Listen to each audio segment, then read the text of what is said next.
Welcome to the Out There channel.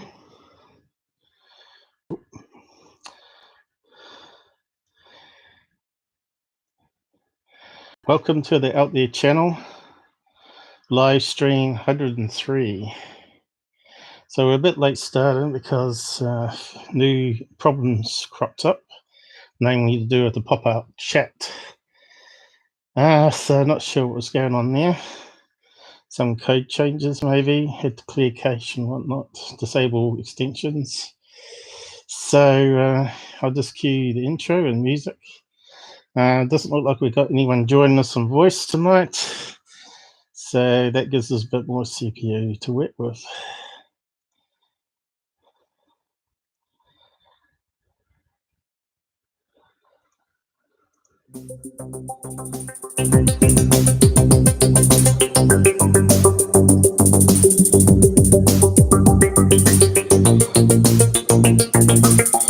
I think it's working.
Hello, good to be back.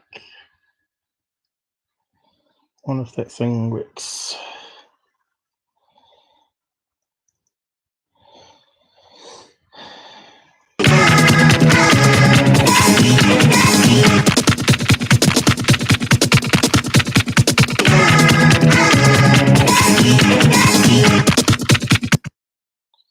Good to be back. I think it played two together there. I'll try that again.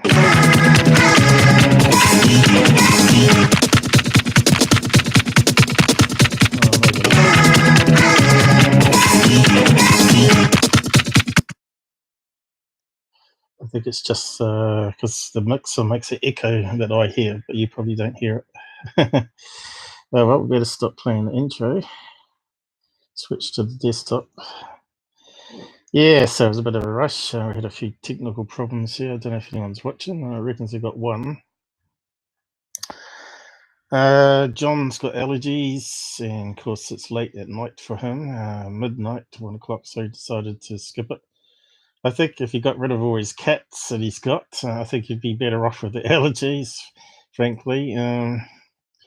Or I know even if you lock him in another room, still, you know, the bit in that room that you're in, if I go into a room where a cat's been, I always get itchy eyes and all that, and runny nose. So I'll just minimize that control window. So yeah, you ain't seen nothing yet.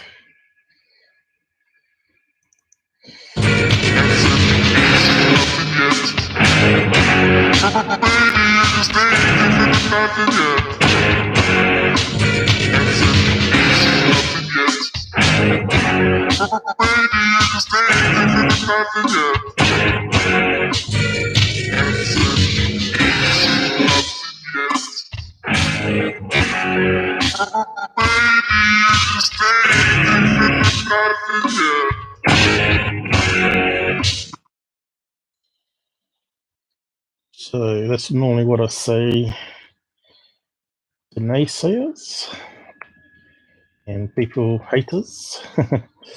You ain't seen nothing yet. Yeah, so getting up there on live streams now.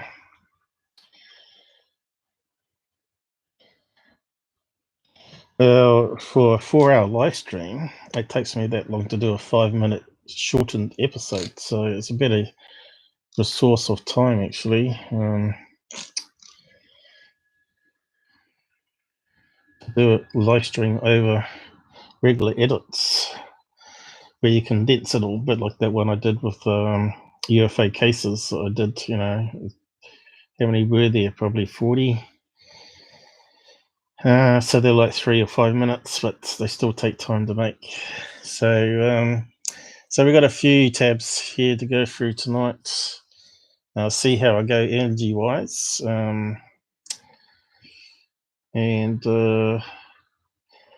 This one here come out today from that Jason Gleaves. Last one we looked at was that crane one with a high altitude kite was on the last stream, where he's brought out another one here. So I'll just see if it plays the sound, and then we'll see if we can work out what it is. But you listen to the speech at the beginning, it sounds a bit suspect. So, because they talk about the hearing a big bang, and they claim it was a rubbish bin. And then they were looking out the window and saw these explosions, as they said it, explosions. And but they said they couldn't hear any sound. But yeah, we'll go over it and see what you think anyway. And he hasn't put the original link to these videos, or the videos he used. So I'll just have to use his for analysis. Oh, he's updated it since. I think he's added more there, but still there's no links there. So he reckons it's unidentified. I don't think he put much effort into it, so let's just play it. Let's see how it goes. And the volume. He's got silly music on it. See if I can get past that. And it was like, then I heard a bang. It was the bin. And I looked outside, and it was like big circles, and they were moving. And I thought it was just in my room. So then I looked back in my room, and then it was there. And he got my camcorder out. Then my brother was there for a bit. Then he said he'd come and get his phone. Then we got here. Then we were looking up there about. Not sure if you're hearing that all right. I can see it's like coming. So I'll just play it a wee bit slower. He's got that silly music that sort of hasn't got the volume adjusted right for him. So he said there was a bang, and he looked out the window, and it was a rubbish bin. So I don't know how they know that. Maybe it fell over. Maybe a cat jumped on it. But maybe it was. Side, and it was like big circles, and they were moving. And I thought it was just in my room. So then I looked back in my room, and then it was there. And he got my camcorder out. Then my brother was there for a bit. And he said he'd come and get his mum. Then we got here, and then we were looking up there for about. The good. I can see it's like coming around my car, like a disc shape, definitely. And I could see the mini explosions in the light, but it wasn't fireworks because there was no sound. We had the window open and everything. Too close for it to be anything like fireworks. There was no airplanes out in the area that time, so it wasn't an aircraft. What colour were the lights? They were all white, I reckon. They were white, yeah, they were definitely white, but like at first, when I first put eye on it, they look, I can imagine they were different colours, but I looked through it like closely and they were just white. Really weird. Really weird. And you can see him going around in a circle, going back round. And there was definitely a bit, like, after we stopped recording, it's like about half an hour or something like that. And we could, it was like on a, like just normal, like on, like. So I don't know if anyone's out there could do a volume check for me and see if you could hear that. Unfortunately, we haven't got closed captions, as you can see here. So it hasn't been crawled yet.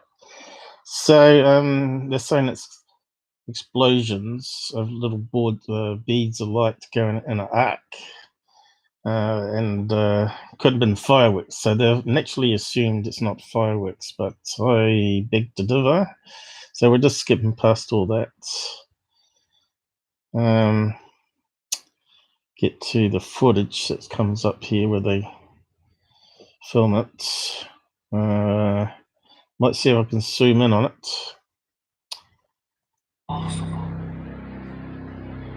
I'll just mute that now. I don't know if it was playing all right anyway. So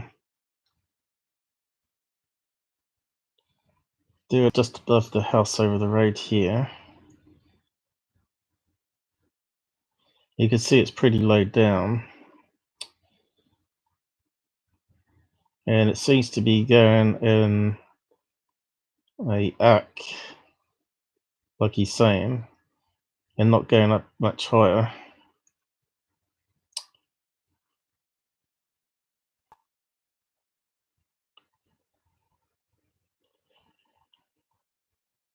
So we get a bit of motion blur there and lens flare as he's moving, not keeping it steady. So they've got a daytime photo here.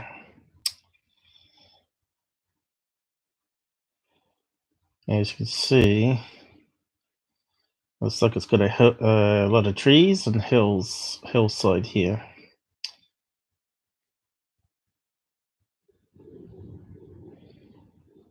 So street lamp, there's a house here.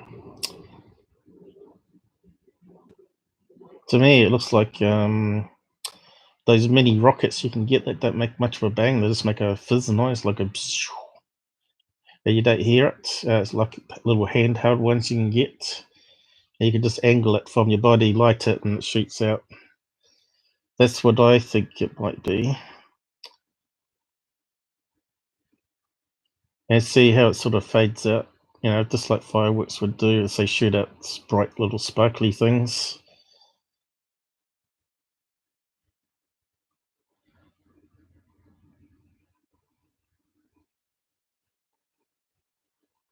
Some kids up on the hillside there having a bit of fun.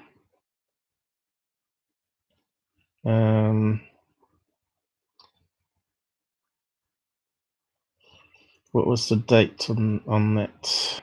Was it Guy Fawkes or just after it? 3rd of January. Well, it's just after New Year's, right? So it'd be leftover fireworks that people were letting off. That's my gut on this one. So unfortunately we can't put it out to side chatters to see what the opinion is, because we've got none on at the moment. So just keep on playing. I don't know why anyone would want to call this a UFO, especially an alien type one.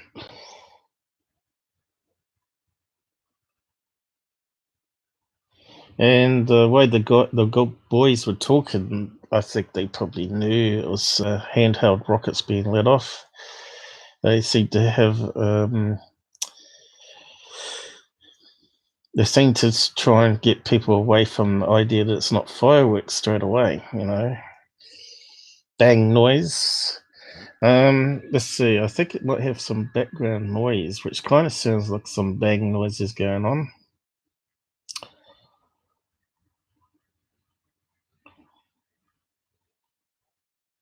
Let's see.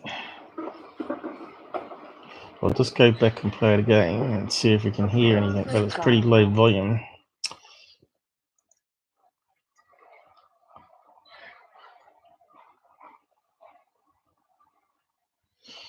Like if it's those little fizz rockets, I don't think you'd hear them from that distance.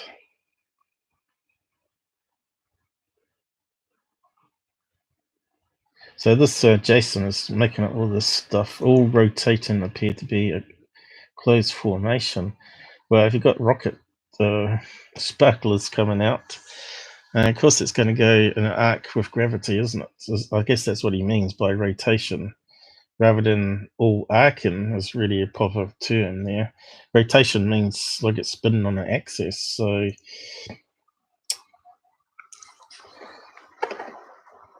can you hear any volume on that? It's very low. I think we're on maximum volume.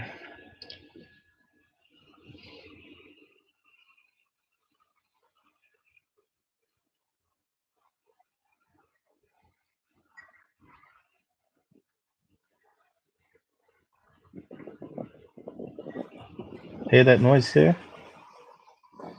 Did you hear that noise? Bub bub bub bub bub type noise going on. Sound like fireworks in the background.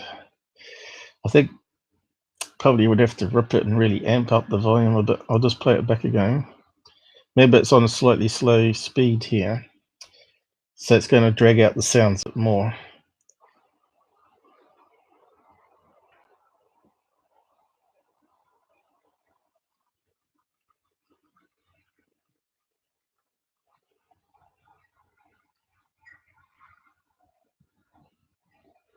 I could just barely hear something in the background there.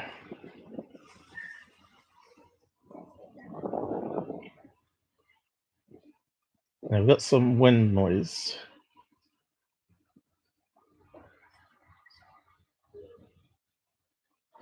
But there's a really faint noise right in the background there, which kind of sounds like it could be rocks being let off. Where? See it. No, what is it? I don't know. I need my glasses. I've got my glasses downstairs. Well, she ain't going to be much good if she needs glasses to see that.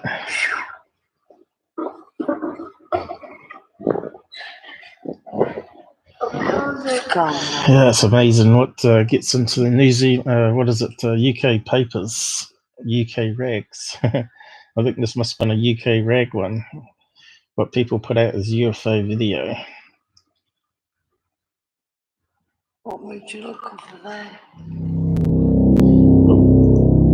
So that was it, unfortunately.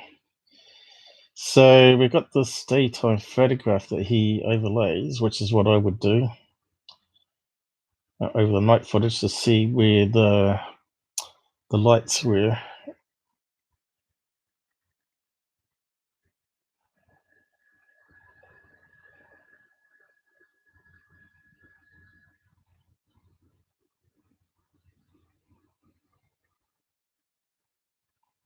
Is it anti-clockwise? It looked like it was going clockwise to me.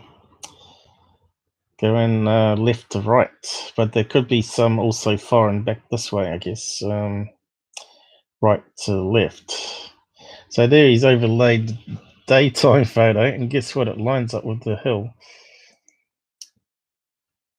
Right? The hill, trees. Someone will know there what was going on that night. Probably some kids, but they probably wouldn't own up to it. Just after New Year's, so.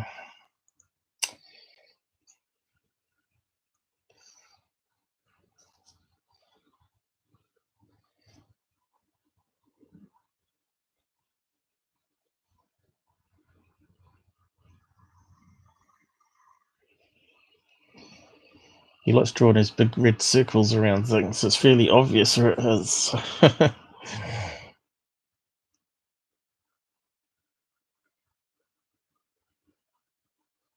Yeah, the police probably would laugh at him, I'd say. Yeah, well, it's not going to be any aircraft flying that low, is there?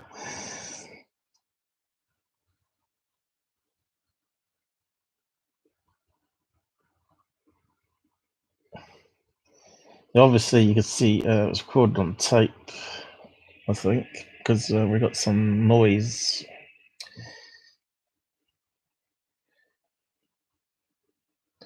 See how long the lights last for?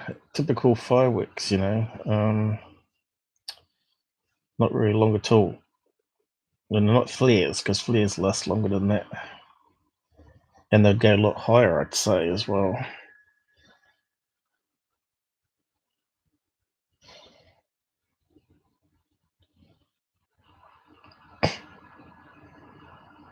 Probably two kids firing those handheld rockets at each other.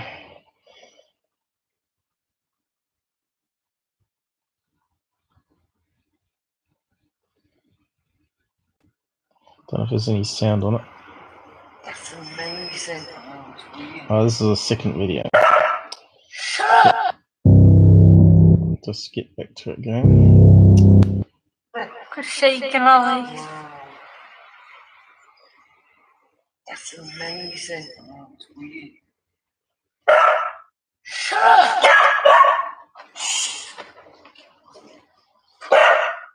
Oh, can you stroke my legs?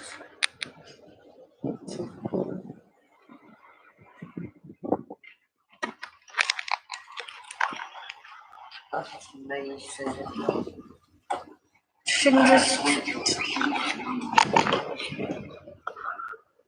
Can't keep the camera still there. Essentially like me in post.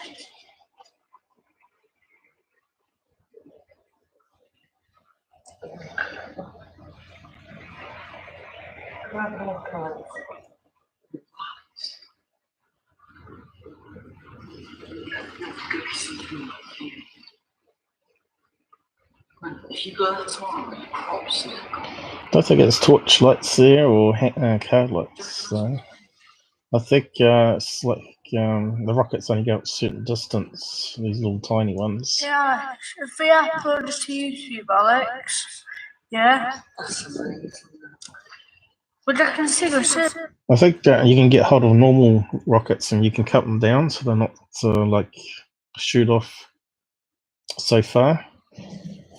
It's like I wouldn't really call it a rocket, reverse rocket, where it shoots out the sparklers and flames out.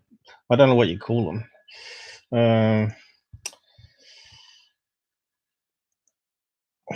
Handheld. Let's see what we can find.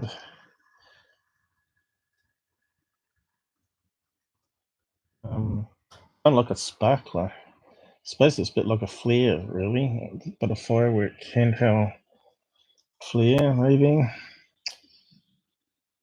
It's going to be something similar.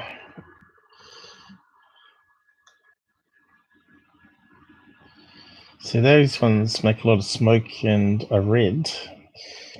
So in that video, they did look a wee bit red.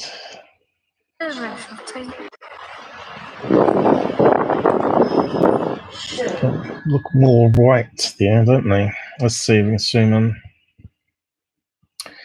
Still think it's going to be pyrotechnics of some kind.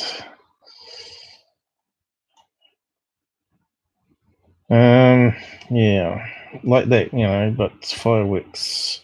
They sort of spit out flames, bits and pieces, like sparklers. Spits out these sparklers that go really high, tall, just like safe for kids. But I wouldn't know what they were called. I haven't seen them for years, you know, because we don't buy fireworks anymore. We just normally go to events that have the big ones that go up high in the sky and explode. So handheld fireworks. There might be a whole collection of photographs. Here we go. That's more like it. What we're seeing there.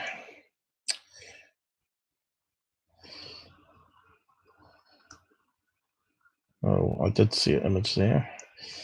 But like these ones here, they sort of shoot out a certain distance. See that?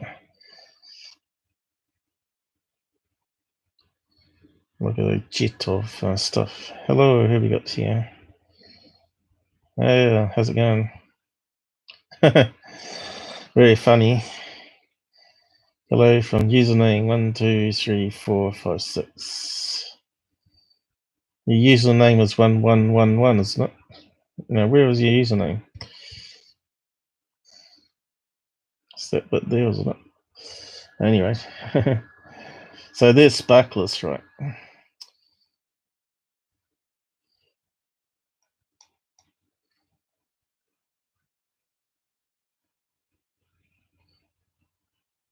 There we go.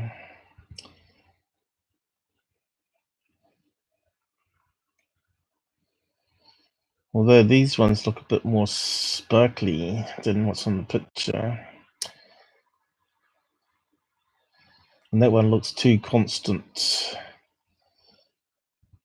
I know you can get ones that sort of spit out these bright bits every so often, but I'm not seeing it in the images here. Kind of shoots out a bright bit that doesn't go up very far, and it goes boop, boop, boop, randomly, sort of thing. That's what I think they've got going on in the video.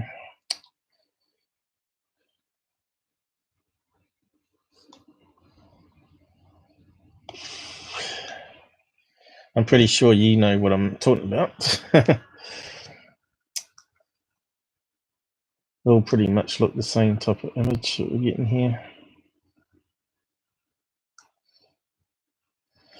So yeah, we'll go back to it still. Did I hear some explosions there, or was that the wind? Alex, look now. See above it, Alex. You see above it? Fine. Oh my god. It's like they're seeing like the very top of the fireworks happening. They go up very short distance, just above houses, and then they just come back down again. And have a whole row of them all going off at random times. I've ever seen in my life. Might be a combination of fireworks going on there. But yeah, I'm still very suspicious because it's right after New Year's, which means someone probably had some leftover stuff. Perhaps it was raining on New Year's in UK then, and they didn't bother letting them off that night and waited.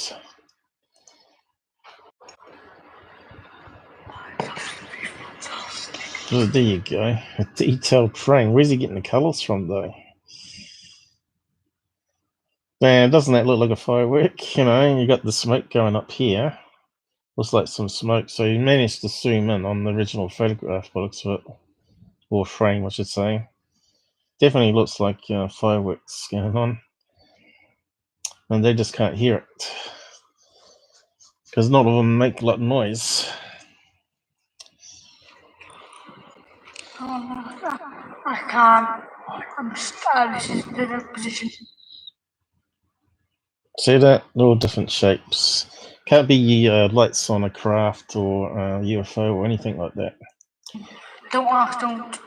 Like, Well, that even one looks like it come down before then. No, because it's not as good. House fireworks, they don't last very long, do they? They just make a little push noise, and that's it, over and done with, unlike the big displays that you get on the parks that make a big boom sound and rattle the windows. So yeah, pretty much waste of time video, this one. So look at the big blurb he made on this.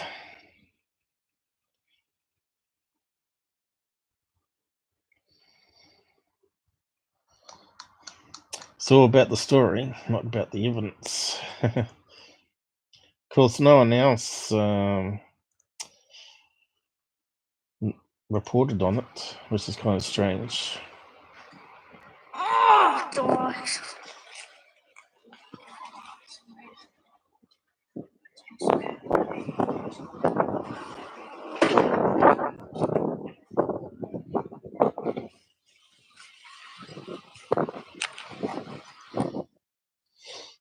So yeah, done with that one. That's a complete waste of time. So we'll move on to the next UFO video. Close tab.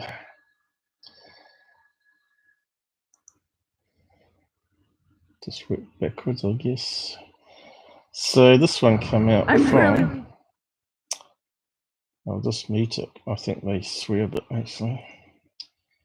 So this one's from Milwaukee, Wisconsin, USA, I guess.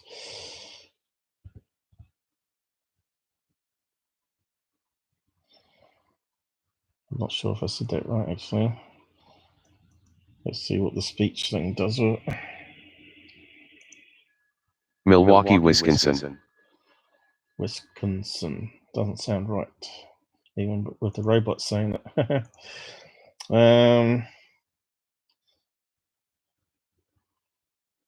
Looks like it's having trouble getting the comments up. So we'll just play this one, and I might zoom in on it.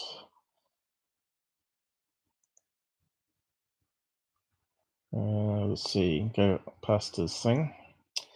So I'm not too sure where he got the video from, because he hasn't posted a link. CS Chuck 320, filmed in 2015, so it's a bit before probably Heavens Above that was written, probably, and also Plane Finder. So carry on. Is it playing? No closed captions coming up on these ones yet. In the distance oddly with no sound. Initially moved in a parabolic motion, but then randomly flew in all directions and suddenly dropped down. This is a video of its second rise from behind the tree line. I would estimate that the object was around 1,000 feet away. A very rough estimate of the size would be around about 20 feet tall, maybe 10 feet wide. It was a 3D diamond shape with no rotation. Not right. No navigational lights can be seen at all. At one point, it looks like it takes a quick jog to the right just before disappearing over the hill. What the hell? In matching up the object with a stationary light on the ground, it becomes apparent that it was the camera causing these strange motion distortions. So yeah, the guy's not keeping his camera still, so this object obviously is not moving left or right. Anomalies, and not the object itself.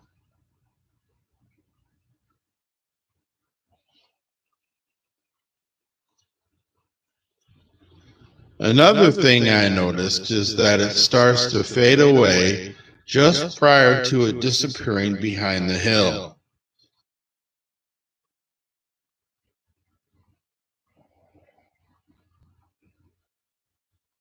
Now, I've seen this kind of thing before back in the 90s. I remember one evening there was a historic docking in space between the two space shuttles. And I recorded it. But they started to fade as they continued their flight in space. The same with the space station, and I think that this is what was recorded here. The fading is caused by the International Space Station beginning to pass into the Earth's shadow. As long as it's catching sunlight, it's very bright. The best time to see this is... So that kind of makes sense. Sometimes it looks like it's too low down on the horizon, but it's just the way it appears. So if the space station is flying straight overhead, we're seeing previous videos like this where it's been in the space station as well. That one of the green orb that was flying between the canyon, they called it between the canyon, and it was flying into, they said it was flying into the forest canopy, but actually it was like this one where it sort of was International Space Station flight path flew overhead, and as you can see it's low on the horizon as it sort of bends around Earth again. So he actually managed to find some maps here. going back to 2015.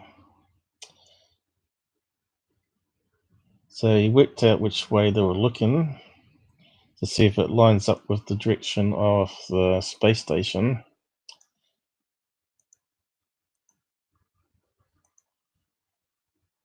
And he found at the 8:30 mark, it was actually over Germany by then, because it travels at quite a fast speed. I can't remember what it was now, 10,000 kilometers per hour, is it? Something like that. So they're over here. So at 8:20, you found it was right over the area. So their time on the explanation is probably wrong, and it probably does match up with it being a space station as it sort of bends around the horizon there. I'll post the link and you can watch it fully. So yeah, I probably need to find the original video. But that's another one that's put up a UFO case without providing a source in the description, which is a no-no. They should at least provide a link somewhere. So that one's called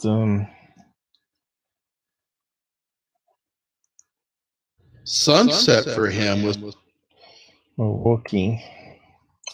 So I'll put the name there. I wonder what that means. Must be American Indian. Okay, UAP.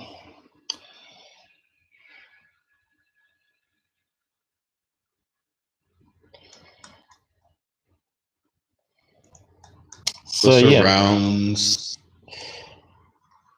But because he hasn't put it through plane finder, we've got no way of eliminating it being a helicopter, you know. But since it sort of matches up, I guess his explanation is quite a good one.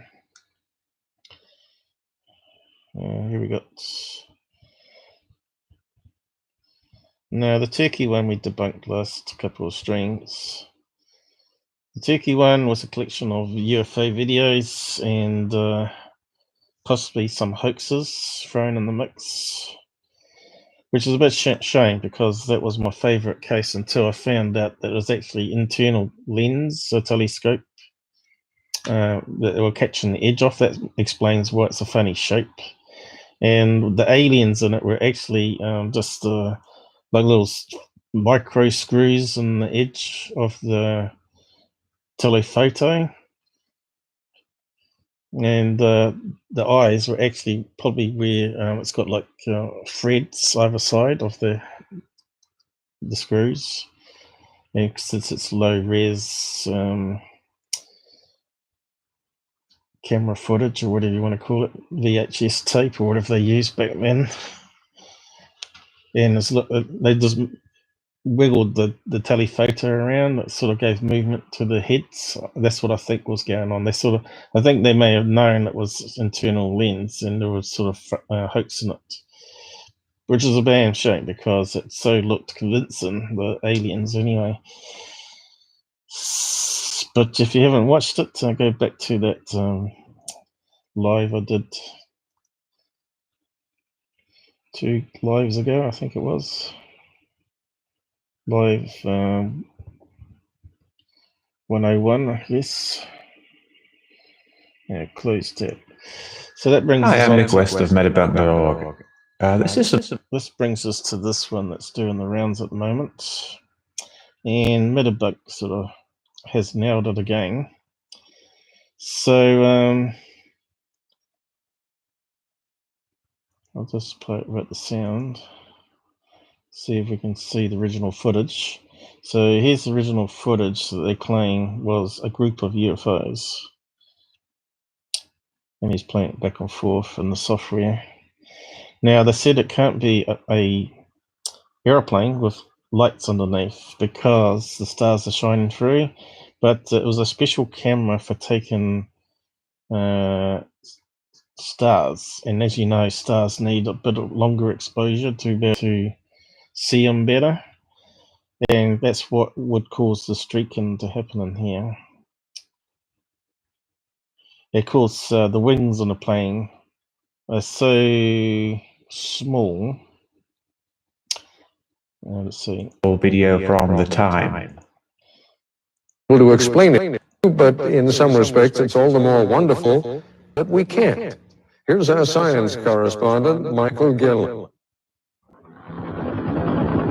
The sighting you're about to see was recorded by a powerful Air Force telescope high on a mountaintop on the island of Maui, when suddenly these bright objects appeared. The Air Force declined to comment officially, but a key officer involved in the sighting says these are probably nothing more than airplane lights. Could this be an airplane? It seems unlikely that Dr. Robert Nathan of NASA's Jet Propulsion Lab is the father of digital image processing, with a skeptical attitude towards UFOs. if it were an airplane, I think that we would see as it moved across the screen that the body of the airplane in front would obstruct the stars as it moved. And as we examined that thing, the image, it didn't seem to have that effect. Even back then. So what was the date of this one? July 16, 96. But was that when the film was taken? This is when the interview was taken. And there's some people are saying it was 93. Let's see. It was Scott. I think he said 93, but he's got a question mark there. So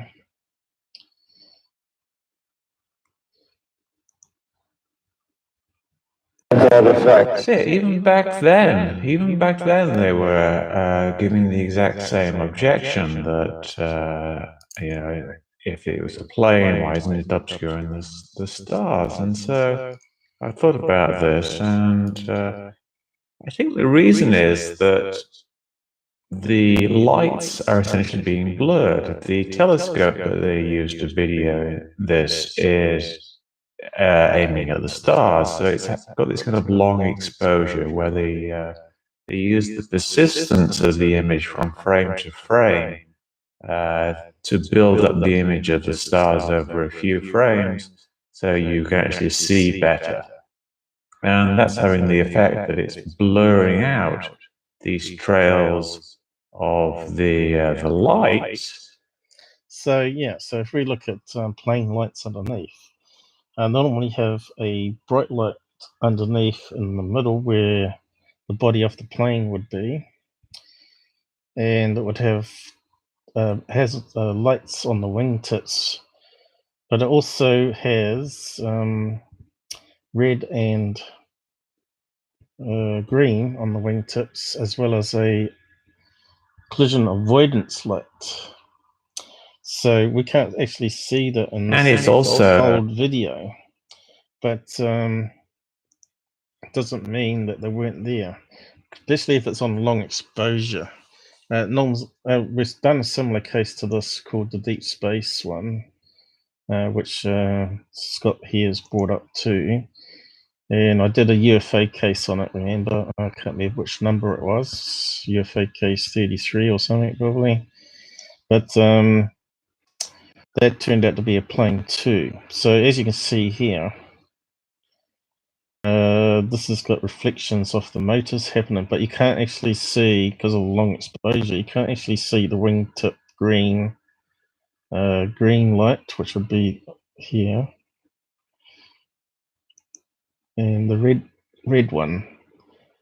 Oh, what's going on?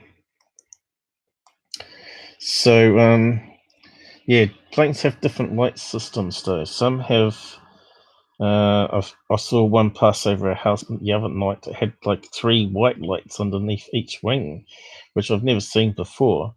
Maybe they can do that now with LED lights. They can put more lights on it to make sure it's visible, lit up pretty good, and it doesn't use as much power anymore, so they can run off as many lights as they want, compared to those old what do you call them, the street light ones, you know, the ones that use gas, which need a bit more power. So yeah. So we'll just see if we can find some more pictures of planes underneath.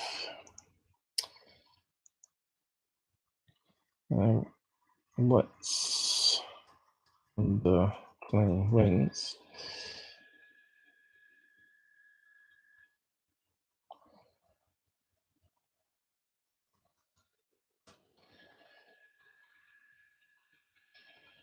So here's one that we've looked at before, and that one's got a bright light, white light there.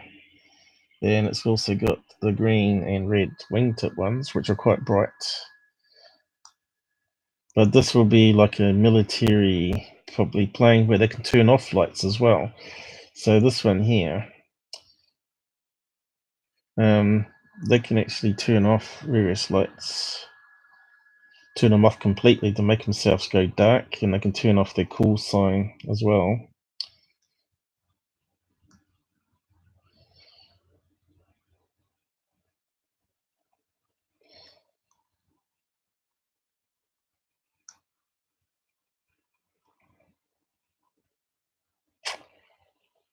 Probably won't be able to find the picture after.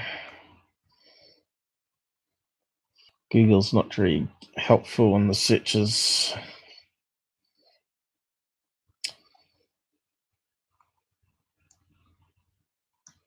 Like I said, I really need to set up a little database because we go over and over the same stuff time and time again. So what's this one?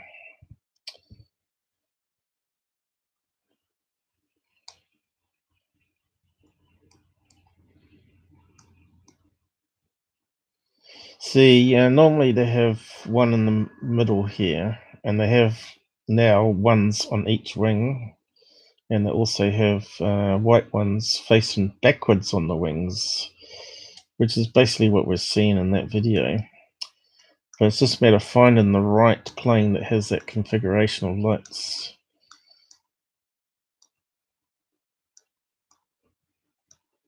Probably passenger jet or C-130 or something like that, probably.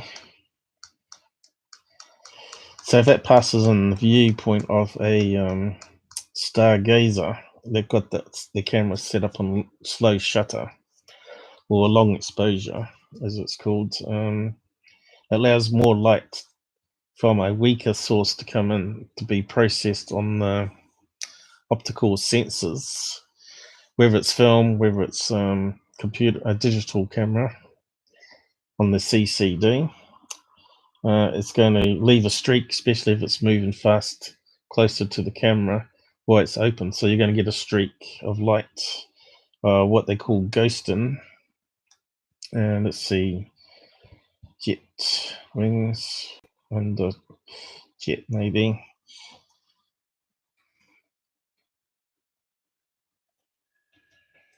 Yes, Mick didn't actually bring up a picture of a plane. From what I see, he did a mock-up simulation.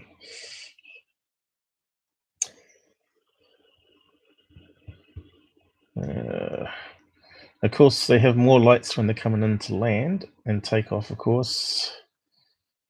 They have the nose gear down. They have like 3 big lights on the nose gear. So here's another one here showing 3 light configuration. So here, this one's got 2 bright lights on its landing gear, and here's the 2 inside wingtip lights. But it still hasn't got the other bright lights on the ends or in the middle of the wings happening.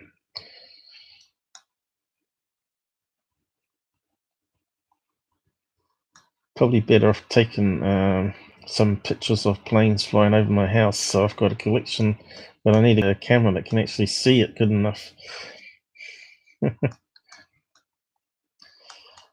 See, you just can't seem to get the searches right anymore. I'm sure they are mucking around with that. Lights, passenger jet maybe. Let's see. night time.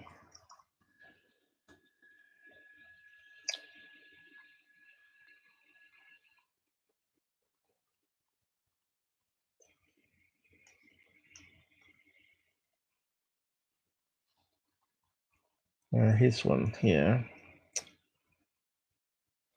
That one's got some more lights on it. So there's the two side ones. And there's the red and green. But that one's still got the missing bright ones. It's got the tail light here. Of course, we're talking back in the 90s, so they would have had those big 1,000 watt, what do you call them?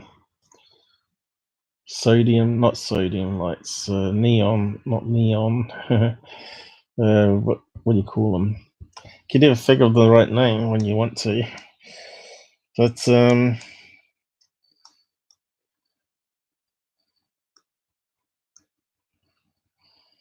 this is why you need side chatters to help you out. But still, we can't get a shot underneath the plane wings.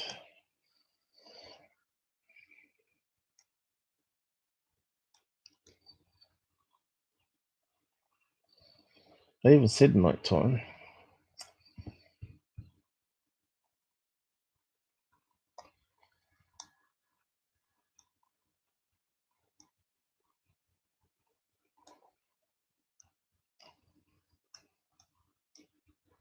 What other search can I try?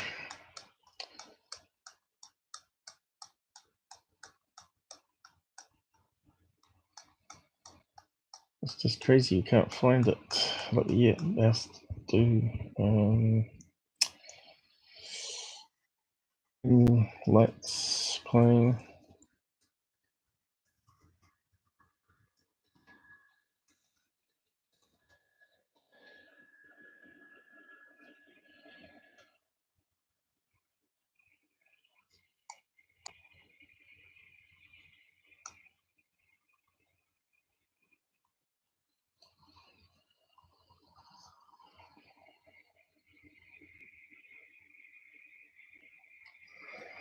Well, there you go. That's a Concorde, I think. Maybe not. What's it saying? Metabank. So there's the two bright ones. Doesn't look like red and a green there. But it's lacking the other ones that are in the corner of the wings. So that would match up with the pattern of the lights we're seeing. One in the middle, two wingtip lights, and one's on the very end. Here's another one. But it's got the landing lights on in the middle here, which is facing forward. But that one's got the two lights underneath the wings there. There's another one. So that one's got two lights underneath and wingtip ones going on. Same with this one here, but it looks red. So they changed the colors. That one's in fog, is it? So there's the two bright ones that they have on the wingtips facing backwards generally. And then they have the green and red light pulsing or strobing at the front. But still I can't find the image that I'm after, where someone films right underneath it as it's flying off.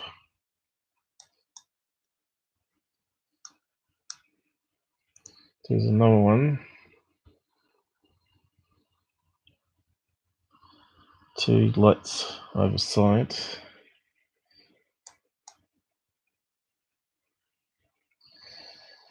So yeah, I did actually rip the image off that I used for my thumb. So you reckon you can't see the body, and when you see the quality of the video, it's not surprising.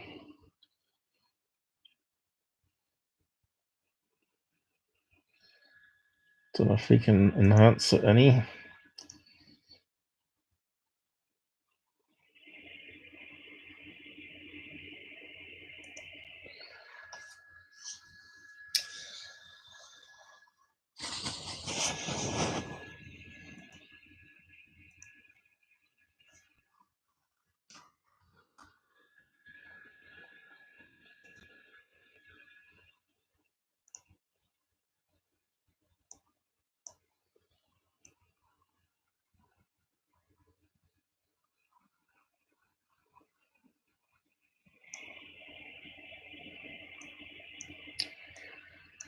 You can see here even the stars look a wee bit bright as well compared to the plane lights flying in front.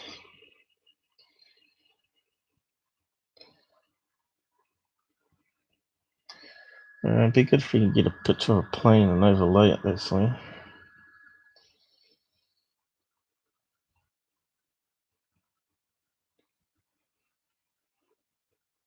See, the wingtips would go there, so you're going to see a star, looks like it's coming through here. But that just misses the wingtip, doesn't it? See, the plane would come down, the body would be in there. So how can we draw a body? Probably a circle, stretch it. So the plane body's going to be here, right? I've got to rotate it, but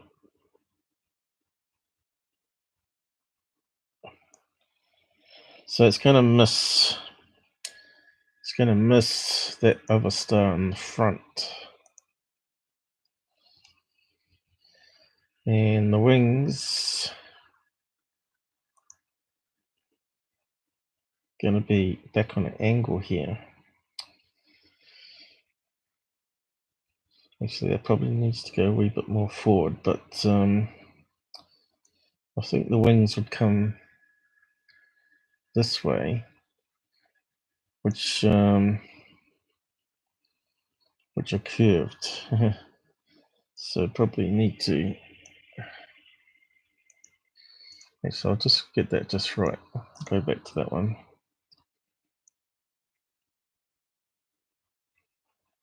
Be more like that. Although it'll be a bit more thicker.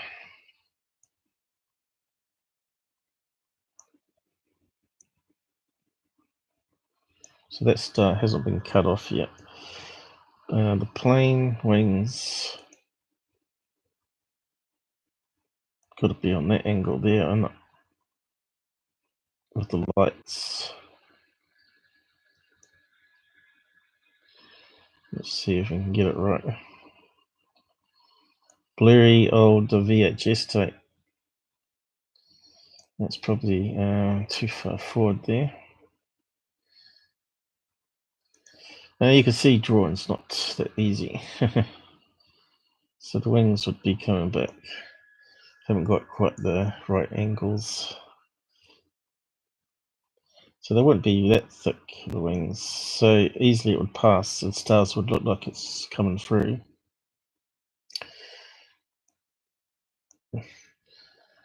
So we got the light here.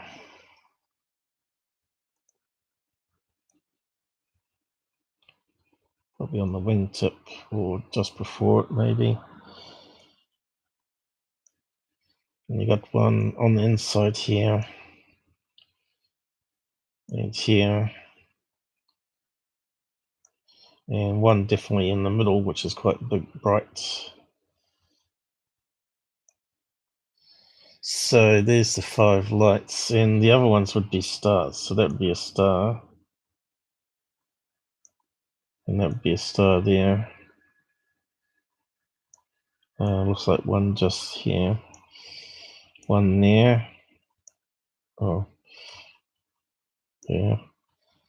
It looks like there might be one just here, just before the plane. Oops. It's like one star there. Of course, you can see the other ones.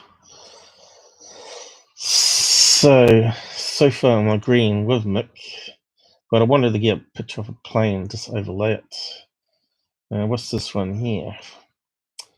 Blinking lights. So you can see here the angle of the wings and the lights.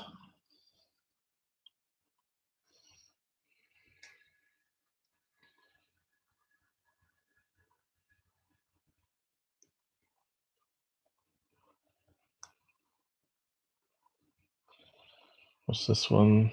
Reflection.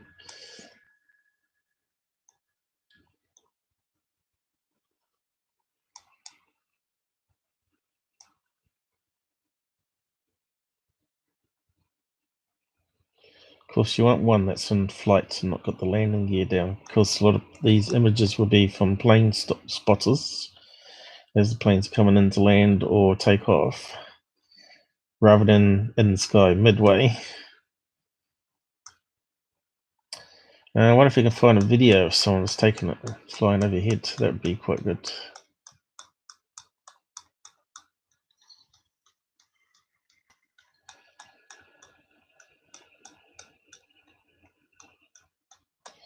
Let's see, passenger jets.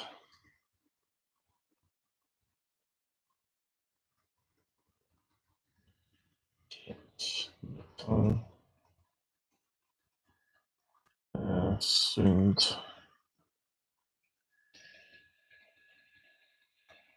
Let's see.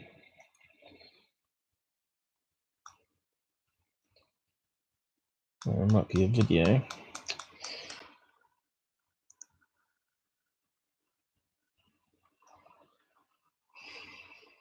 Let's see. Panning across night time airplane window. We want someone that's filming from below.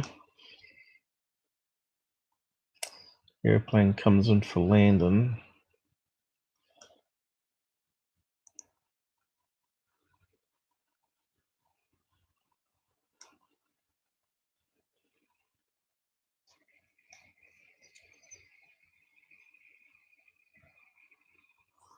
Yeah, that's the sort of view that we want. But at night time, one of the lights.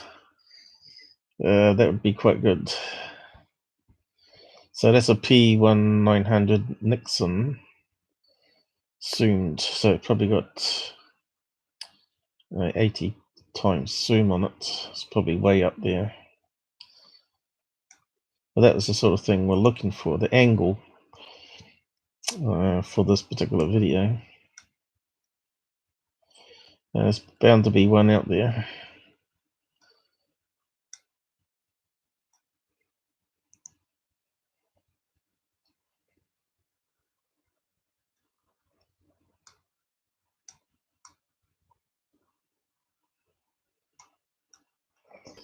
I need a team of searchers online searching with me. See if they can find it.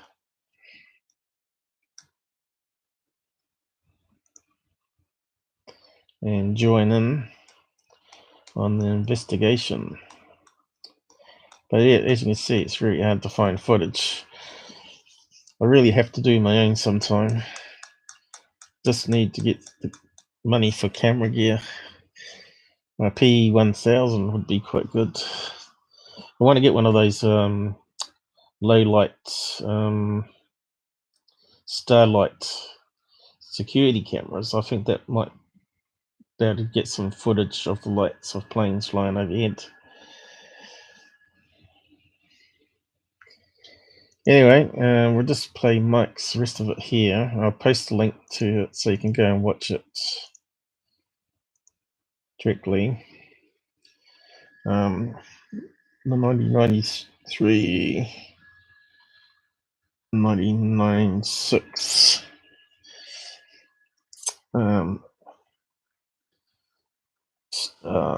cam footage.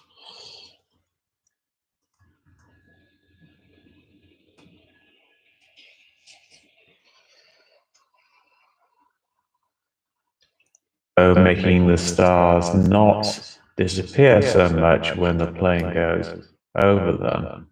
Also, there's a lot of wobbling around in this image, and there's all this distortion here from the light that's streaking across, and so it makes it very hard to see if things are actually distorting.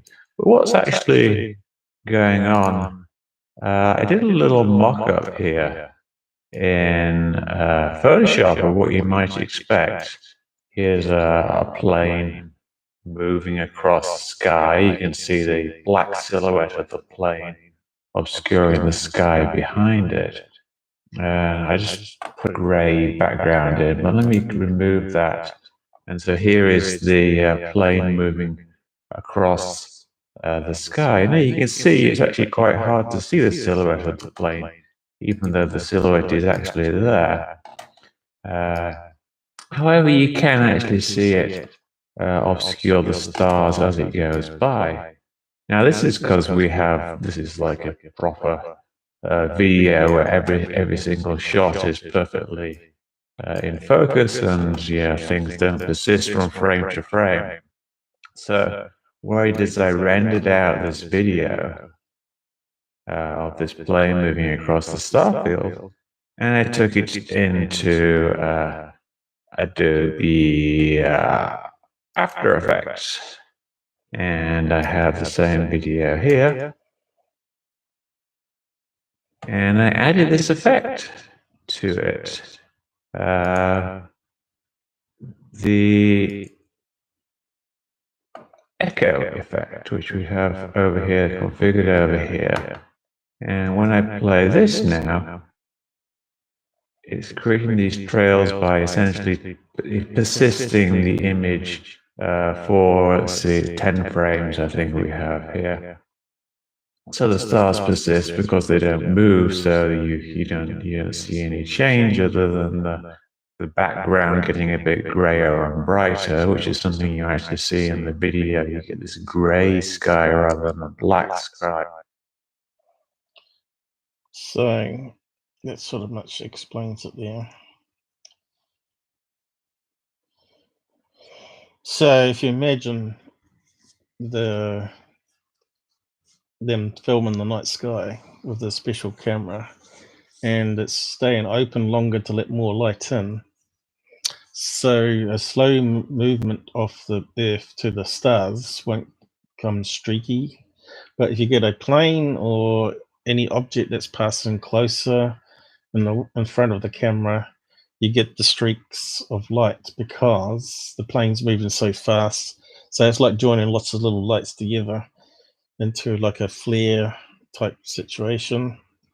Unless you play around with cameras and exposure time on your camera, and you probably won't understand it too well.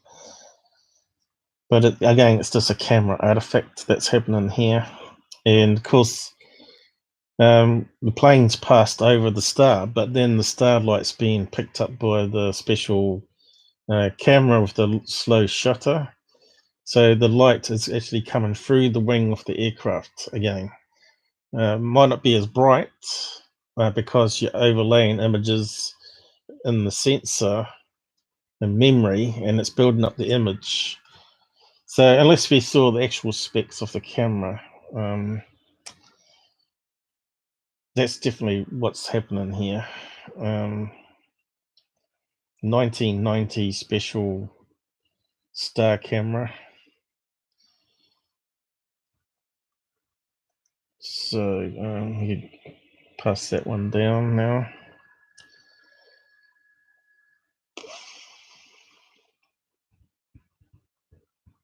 But I did actually do a similar case, which Secure Team put up as a deep space satellite, and it's just the same thing that's happening. Someone set up a tripod with a camera that had the shutters open for longer. I think it was like 12 seconds or 20 seconds. And of course, the jumbo jet passes overhead high up, so you don't hear it. It's like 38,000 feet. And So it leaves an image on the sensor, so to speak, because it's still collecting the information, and it leaves a streak going across. So if we type in here, deep space satellite, looks like the font's a bit bigger than normal. Deepen. So here's it is, UFO case 61.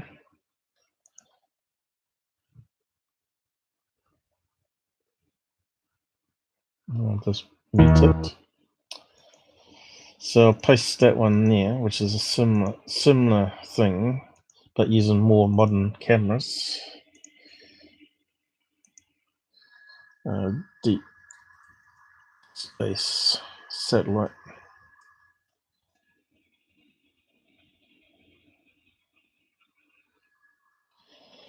As you know, my keyboard is gone.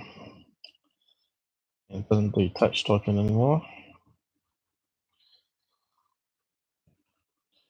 Satellite, long exposure.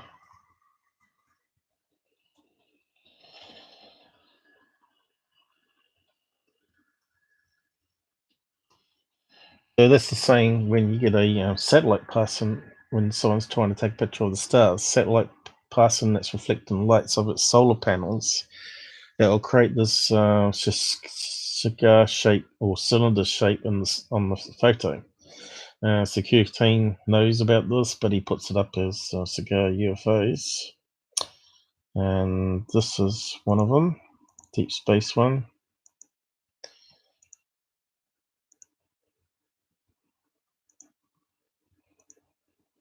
And I got a slide here at the end, I think it is.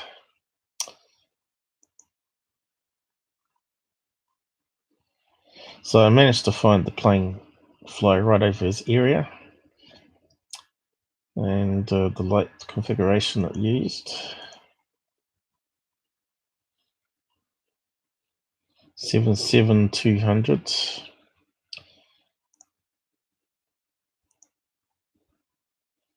And we got some lights here with the reds this particular plane has. And here we go. This is what I wanted to do. Find a picture of a nighttime shot and overlay it on that particular 93 image. And here you can see the lines line up. Haven't got quite the right rotation on the plane here for that tail light though. I didn't spot that mistake.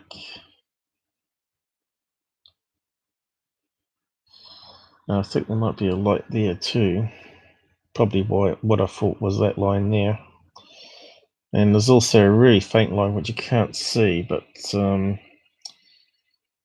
goes right through that direction as well.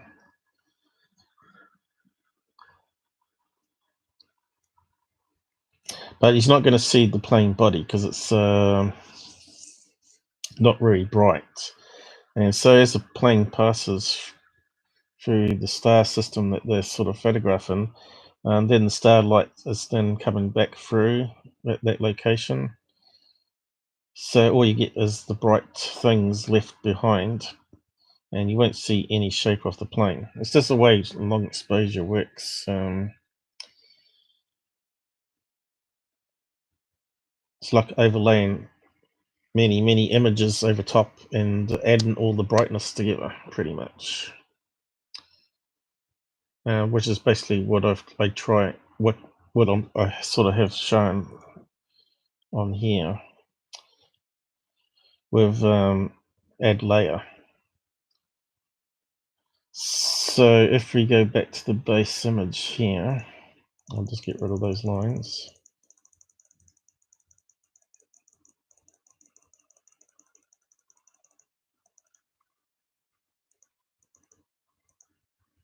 Oop, one too far.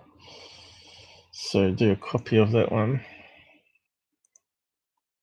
It's not going to let us do it. Copy. And if we say paste on a new layer, This is what long exposure pretty much does. Puts it over top of each other and adds it together. So we'd have to change layer properties. So we've got two layers. And we put it to add or additive. And that's joining the two ones together. So if you're doing that,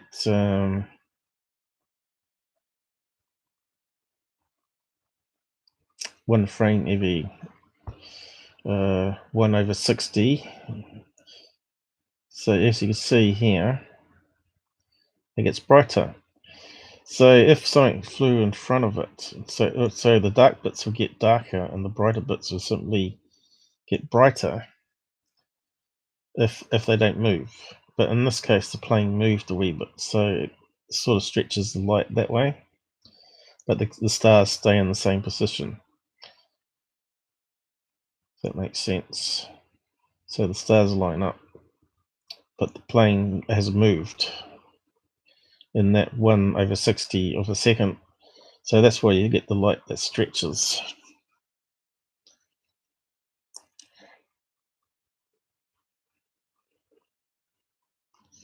Probably could simulate it. Might do that as an exercise some other live, how long exposure works. Be a good experiment. So that's sort of the nuts of it anyway, the crux of it. Did I post that one there? Yeah, I did. Stick space.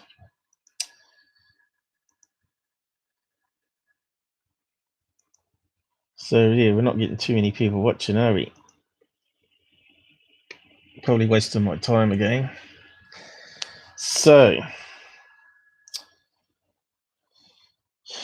that was ghosting. Yep. So that's the plain one. So we're finished with that one. So that brings us to secure team again. More BS conspiracy from secure team. So this one here where he's talking about, let's see, I got a report here. Russian satellite just saw what above Earth? And I got the article here somewhere. Let's see. Sputnik. Russian satellite registers unknown physical phenomenon in Earth's atmosphere.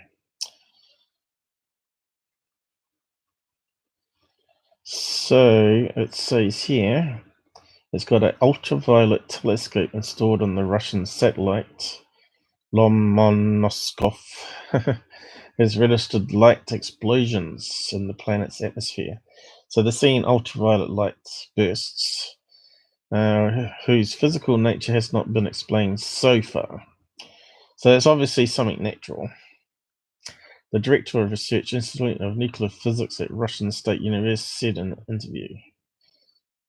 With the help of the telescope, we are able to attain even more important results than we expected. It looks like we have encountered new physical phenomena. We don't know what they are. So they're not saying it's UFOs or anything like that. And they're calling it powerful explosions of light, or explosion of light. So a burst of ultraviolet light, pretty much. Not explosion like a firework, so to speak.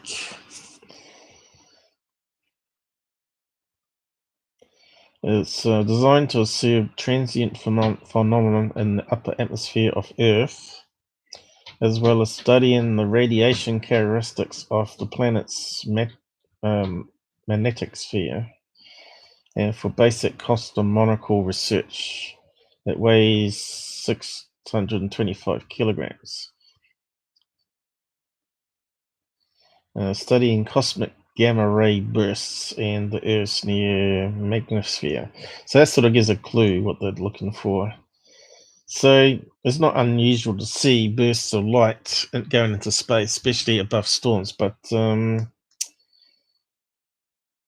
said here there's no storms or clouds. So it was clear underneath. So that's kind of weird. Because we know when you get storms with lightning that shoots downwards, the Earth also puts in what they call spikes that go out into space. Lightning spikes. So if we search on that, space spikes.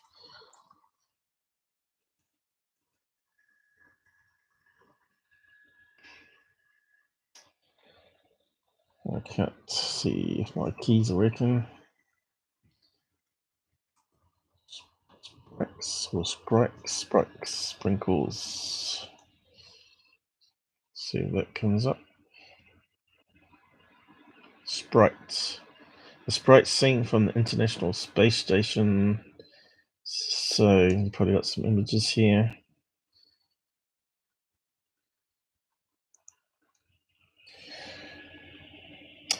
Hello, One Life Man.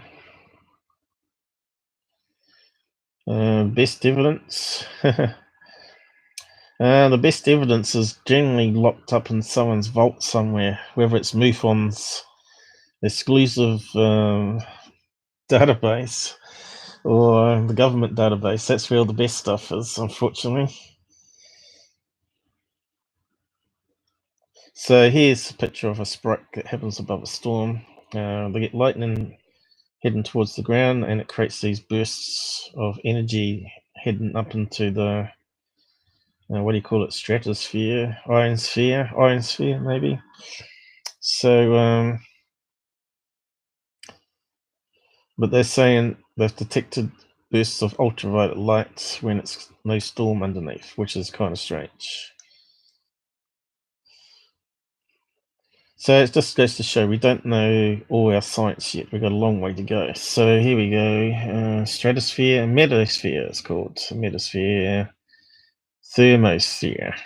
So there you go. How many kilometers is that? 100 kilometers. Just shows how fast stuff goes into space from Earth. 100 kilometers is quite a fair distance. Or was it 100 miles? 100 miles, kilometers? Can't see any scale on the side here.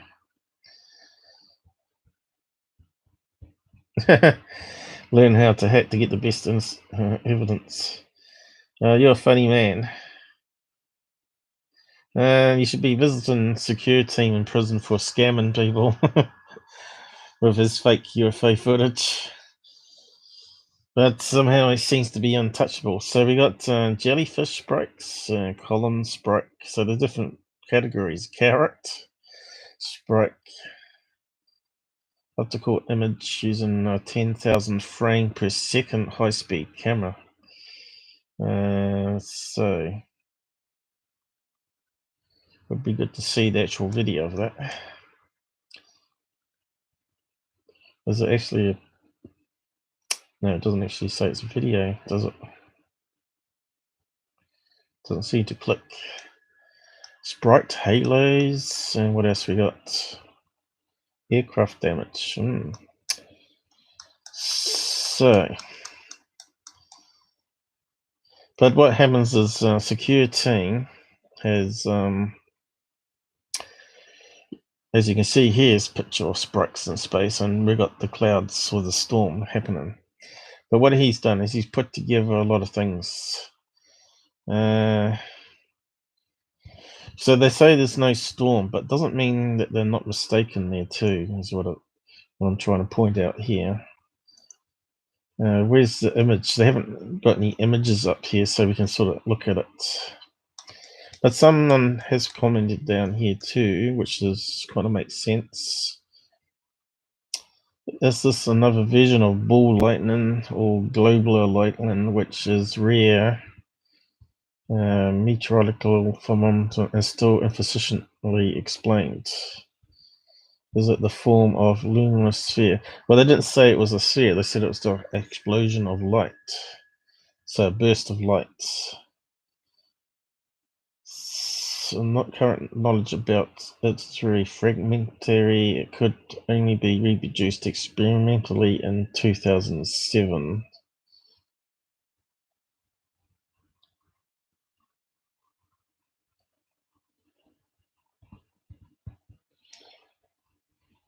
I'm not sure if there's any other comments here. But obviously it's due to do, it could be like cosmic particles coming in, hitting stuff like an atom of hydrogen or helium or some other top gas in the atmosphere that's then causing it to vaporize into plasma and then create a burst of energy in ultraviolet spectrum. That's what I'm thinking. So yeah, we can close that one down. So we just have to see what comes out more on that. But what he's done is he's tied it together with booms and flashes over America, which I've explained so many times is probably just mini quakes. Mini quakes are not always detected. We probably get quakes here where I live pretty much every day, and you don't feel most of them. We've got a fault line up the road here, or what they call a mini fault line. There's major, there's mini, there's micro fault lines, and of course, when we have a little shake, the house shakes, makes a boom noise. That's not, it doesn't come out on the monitoring station because you got to have. It depends on the energy of the quake, the mini quake that happens, how long it lasts, and how far it goes from the fault line. So it may only go a block or a couple of blocks of houses or streets, and then the energy's dampened off. Depends how high it is, whether it's a shallow quake or deep quake. So yeah, and then we got the malfunctions he put in that video, which have been explained, and I put various links on my Twitter page here. The Hubble one was safe mode after gyroscope failure, and I think they repaired it. Obviously, I think it's still working.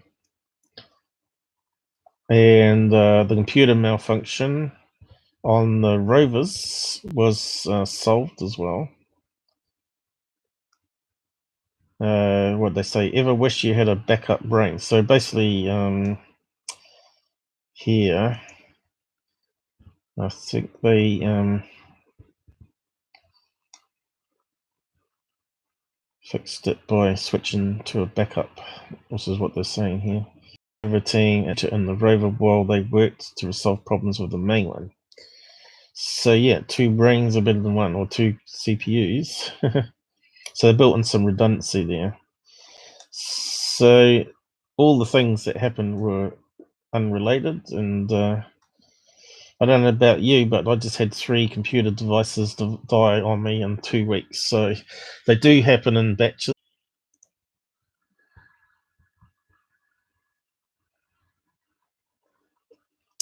Now you got to remember, why would he do that? Make a conspiracy out of something and put a clickbait title.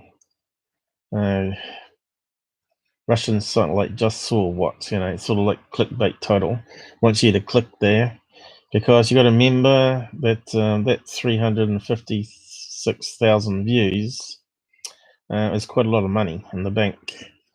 Depending on people's ad blockers, of course, and but that probably would be like 3 ads in it, which would make it up to 1 million views. That would be like $1,000, you know, if he didn't have any click ad blockers on, but he'd probably get half of that. So he probably made $500 US on that silly video there.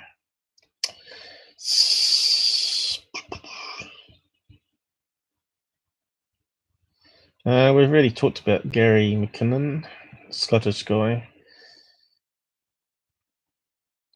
We covered it in previous life, so not live. I'm not going to go over it again. In fact, we covered it in a couple of lives, I think. I think he definitely hacked, for sure, yes. But what he found was probably what I think was like a modification of the Star Trek game that was going around in those days, where you had like bulletin boards and dial-up systems, where they used to play it quite a lot over universities and government organizations in the lunch hours. So it makes sense that they would rename Star Trek to a different thing, especially being NASA, to reflect the names of space pilots or whatever, you know, a bit like you do with computer games now, and call the space shuttle some other name or whatever, or the Star Trek ship or whatever it's called, Enterprise, call it something else. USS, you know, space fleet. It sort of makes sense, doesn't it? And the image that they got downloaded might have been them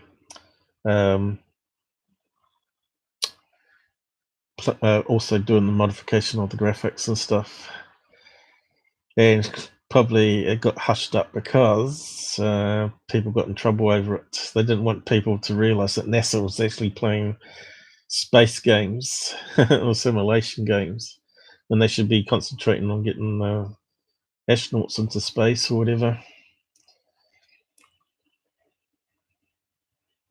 So that brings us to this other one. These things are littering outer space. We've got a big storm coming. So yeah, just close that one down. So on to the next thing. So this is the things that's littering space. I wonder if I can open it up bigger. So he's saying it's like a cigar UFO. And if you scale it up here, you can see it's made of circular bits. So it could be like a bright comet flying past. Again, it's a bit like that plane one, where you got an object that's moving faster than the stars are. Here's a star that it's next to. Makes sense that to have a comet flying past, giving off a trail of light. Or it could be another star that's orbiting a bit faster on the star here. Or a planet that's bright like Venus. So yeah. Google stars, apparently you get all these artifacts on, which makes sense. And of course people have said, man, when are you going to report an actual UFO?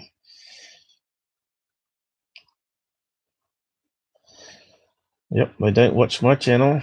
Obviously the stars have been tracked on path over time or glitches. You can see example of the yellow one, it's rounded on the edges exactly like the stars are round. It's simply been caught in a long exposure. So people are commenting on his thing, making sense.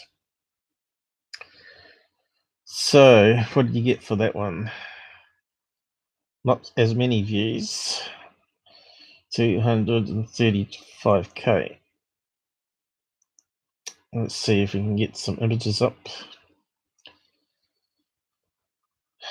So here we go.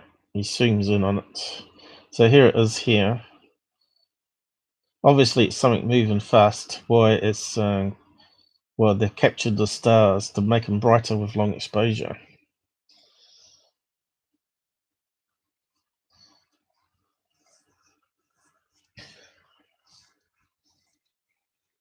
Now, if it was a plane, like we've seen in the other ones, closer than the star, that would be a lot bigger. But yeah, if you look at the color of this to these other little tiny stars, look at that one over there. Now, if a star was orbiting a massive star here, yeah, you can see like the circular bits there. I'll just zoom in. You can see it's like 3 segments with a slight gap in between, you know. A round piece of rock passing the sun.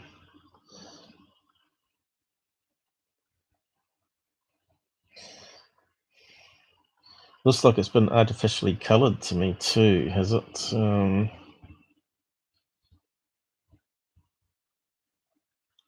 Something doesn't look right, you know, with the colouring to me. So, yeah. So this is the one he keeps putting up here, the cigar one. Again, it's long exposure. And this was just a iridium satellite passing overhead. while they were trying to get these stars amplified. Amateur backyard person. But you can see here, again, it's in segments. You can see segments of 20-second exposure, I think it is. So you probably get 20 bits in it, probably. 1, 2, 3, 4, 5, 6, 7, 8, 9, 10, 11, 12, 13, 14, 15, 16, 17, 18. Yeah, it looks like it's about 20, doesn't it? So you sort of can count it. Oh, we got some people on. Vern, how's it going?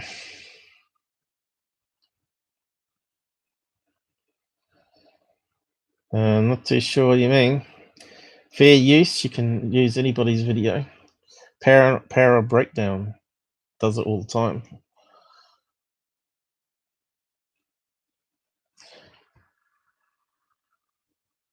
The thing is, I'm not actually downloading the video and just putting it up on my channel. That's not allowed. That's copyright infringement. But when you're using someone else's video to criticize or analyze it, that comes under fair use. That's pretty clear cut, you know. Sharing a black screen and they send another threat to me. Yeah, I think that's these third-party content, not context. Keep saying it wrong. Content ID thing where they put up a music video that's got a black screen on it, or like I've had one called Merlin Idol or whatever it's called, company. They used to saying PD animation that I did for my opening title, and I got flagged with a copyright claim. Although it's PD, it shouldn't be copyrighted by them. And I documented it and had proof that it was public domain.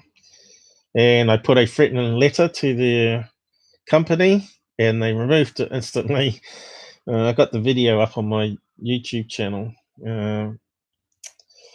It's probably one of my most popular ones. Actually, a lot of people actually refer to it because everyone gets called out on it. But until you get a copyright claim and find out who actually done it, you won't know, because you stopped it, didn't you? And the claim warning disappeared. I don't know if you've watched the copyright one I did. I did a couple on copyright. There's one where I used a SpaceX video and I did everything they asked. I put a link to their channel and I left their logo on it, and they still put a copyright claim on me. And because of the stupid way Google does copyrights with the content ID stuff, it simply went back and forth between them until they asked for me. I rejected their claim, saying it was still fair use. And then they rejected it, so they wanted my address so they could send a lawyer onto me. And this is where Google fails big time. There's no way I was going to give them my address, so they bypassed Google completely. So this one here, the false one, and this one here, problems with Google Ads, copyright and wrongs. Have a watch of those ones, and you'll see the BS that I've been through with Google.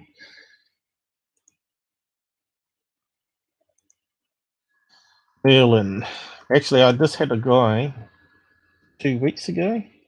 He asked me if he could use that particular video on, I think he was a TV company. He wanted to use it as an example or something to make a documentary. And I said, go ahead, use it. I don't care. What was the opening? I can't remember now. That's with the water effect, that's right. So I have this water effect at the beginning here behind the writing. Sometimes I don't have the writing and just have the water effect, and that's where it got detected. 20th of August 2000. So that's back a year ago.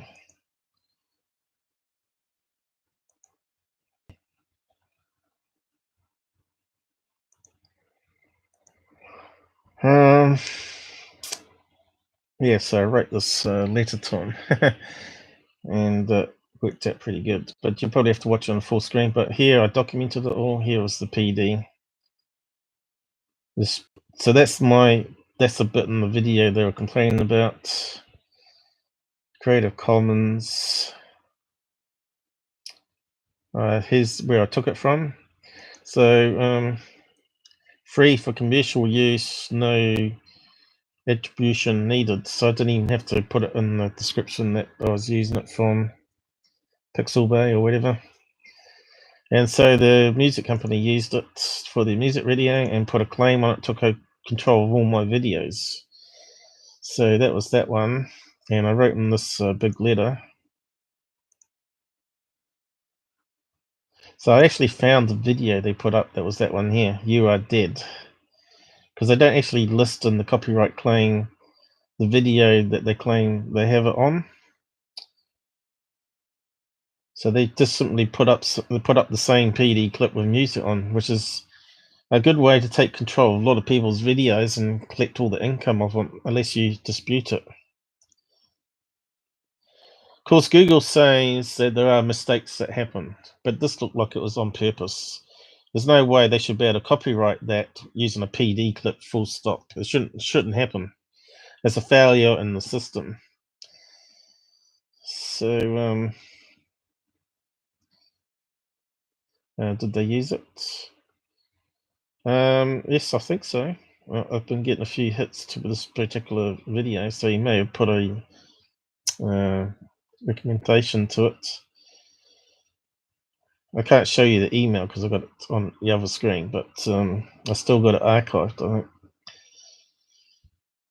I said no problem. I didn't ask them for any ID or anything, you know.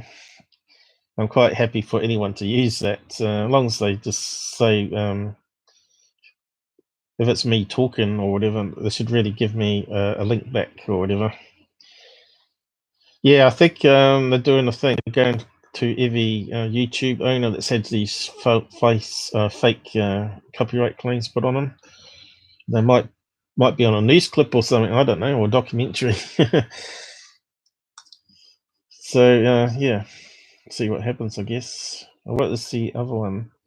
The other one was the SpaceX one. I did problems with Google Ads.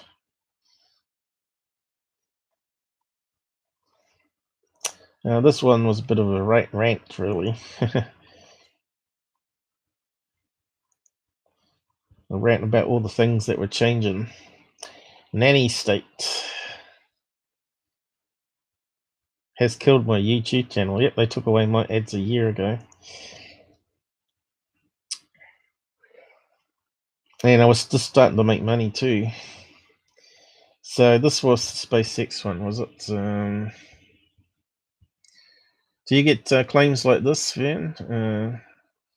Limited or no ads due to content identified by not suitable for advertisers. This is talking about stupid censorship. There's nothing in this video that should upset anybody.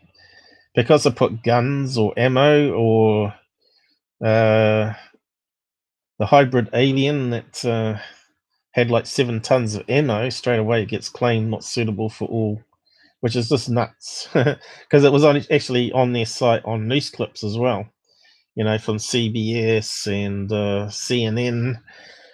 So yeah, they sort of crippled that video straight away for no real reason. And of course, unless you got ads on your channel, you can't actually put a claim in anymore. You used to be able to do this, request for view, and it says here, unless you get 1,000 views in 7 days, they're not going to action it. So stuff you. That's because, let's see, 1,000 views. That's equivalent to $1 US.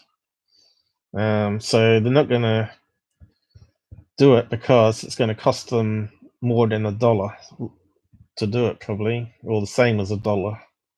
7 days.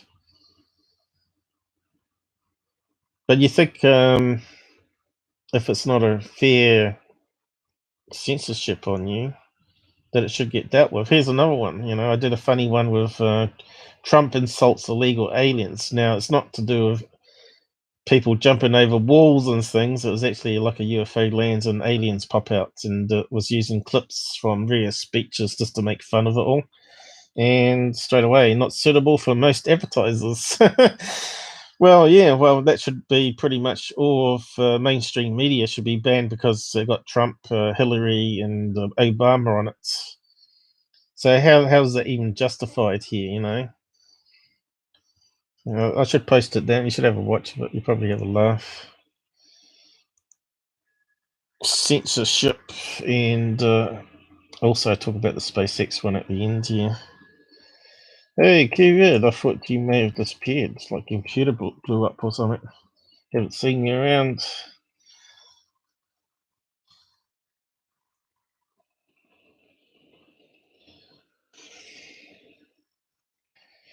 You guys haven't got onto Discord yet, have you?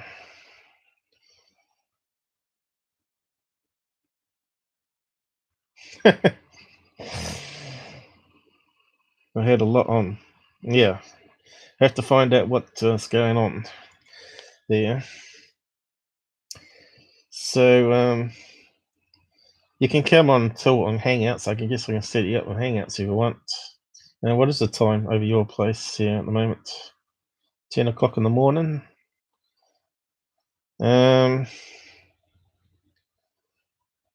John went. John's not joining us because he's got allergies. As I said at the beginning of the stream, I think it's because he's got too many cats. He needs to get a dog and get rid of the cats.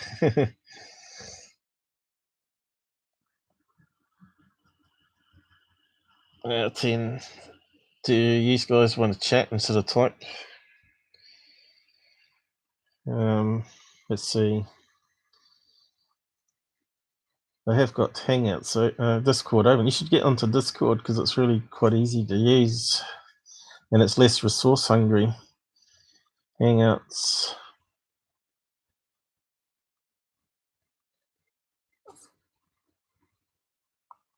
I haven't used Hangouts for a while now.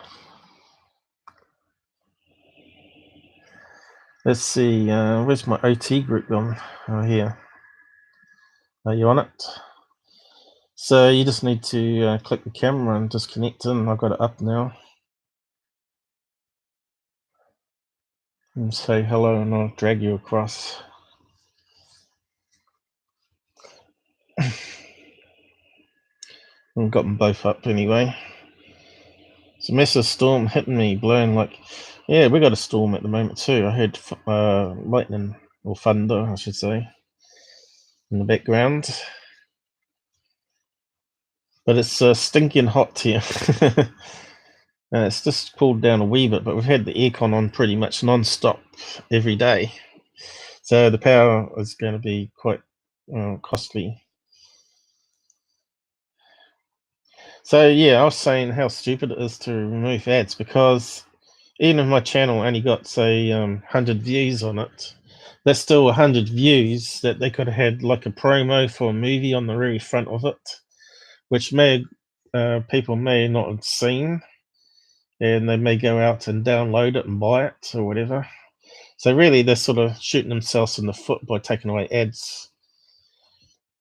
And that was that rich guy. What's his name? PewDiePie. I always get his name stuffed up.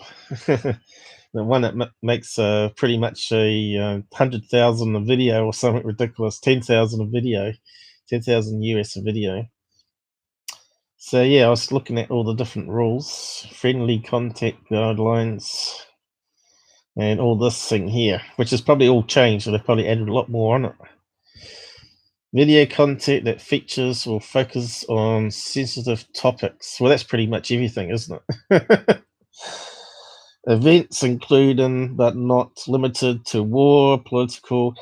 Yeah, so what's Trump talking to aliens from space got to do with that one? Drugs or dangerous products? Well, that should pretty much terminate UFO Proof's channel, shouldn't it? Because he was showing bags of drugs on his channel. And smoking and whatnot, smoking weed on camera.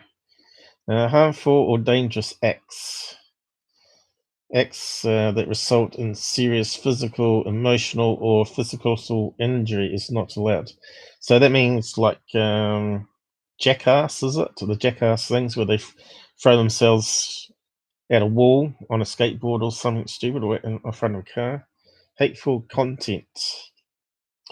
Promotes discrimination or disparages or humiliates or individual or group. You know, so basically you're not allowed to do much. You're not allowed to obviously attack different races or religions because that's meant to be for mainstream media only. I don't know, but yeah, people should be able to have a rant about someone next door or whatever. Or security. You changed your icon. Truth Network spoken read is legal though. Yeah, but that's what they said on there on the rules there about drugs. It might be legal, but it's not legal on YouTube, and it doesn't care about weed, so that's nothing.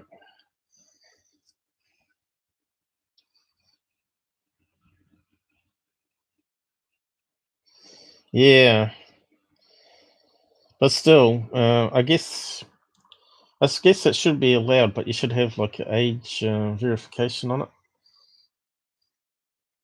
You guys not going to come on chat then?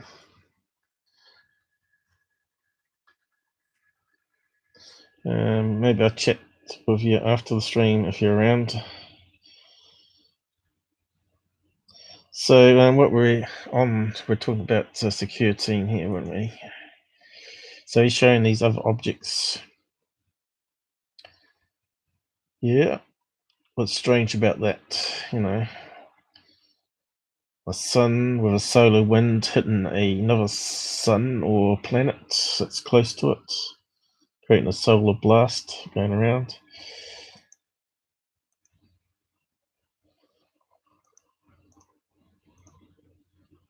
More long exposure of rocks like meteorites. So we've got a long line here. I suppose it looks like in segments as well. It's just rubbish that guy puts up, trying to claim it's UFOs or aliens.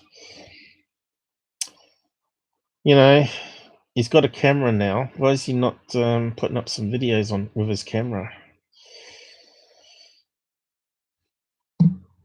He should team up with you, Vern.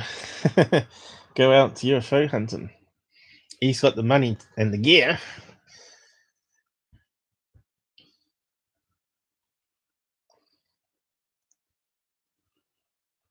See, this is how arrogant he is.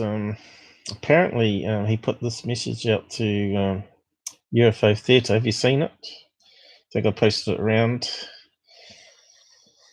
Dude, let's get something straight first. You have 0 people running scared, and especially not me. Unlike you, I don't have time to sit around hate stalking YouTubers. I've been in LA hanging with Bob Lazar. Jimmy Church, double. George Knapp, he should know better. And more stuff way above your level. So that's pretty arrogant there, isn't it? You know, Secure Team. When Secure Team unblocks you, yeah, he's actually blocked me too. You just long enough to say that he's not afraid of your criticism, then immediately blocks you again. So, yep.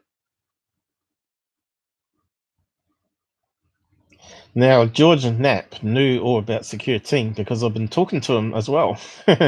So you don't have to be in America to talk to George Knapp, but he actually did reply to me and said he was interested at first in the Secure Team stuff, but it turns out this article here that he actually hates debunkers.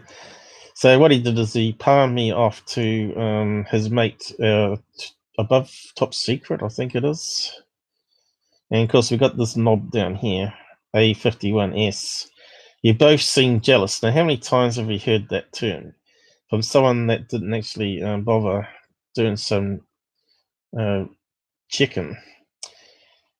He's not wrong in pointing out he is busy meeting people and going to events for his channel's benefit. Well, Discord is just updated. You can just use the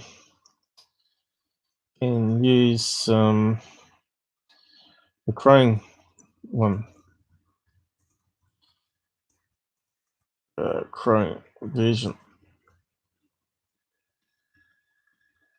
which is just like Hangouts. So let's see if I can post a link to you. I'm just talking on the other screen to QQvid. And there's a share link here somewhere. But you just go to discordapp.com. That's all you have to do, and it opens up just like Hangouts. You don't have to install any app if you don't want to. I'll just post the link again to you. Just use that. I'm not sure if you can hear me at the same time. And if you want to join my channel, there's a link here, a share link. I'll just drag it across so I can show you. Okay.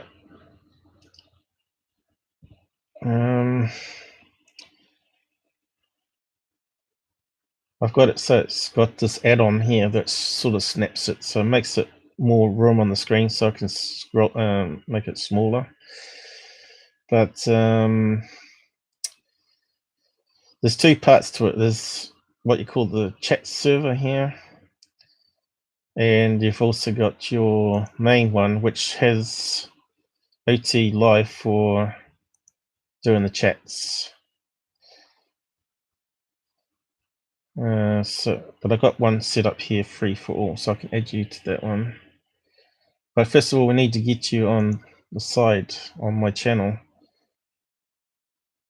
I have to do it up here, I think it is.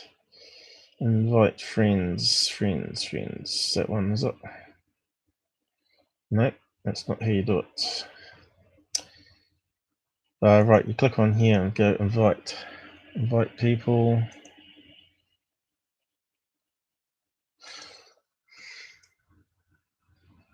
I'll paste it in Hangouts again. That one's just a temporary one.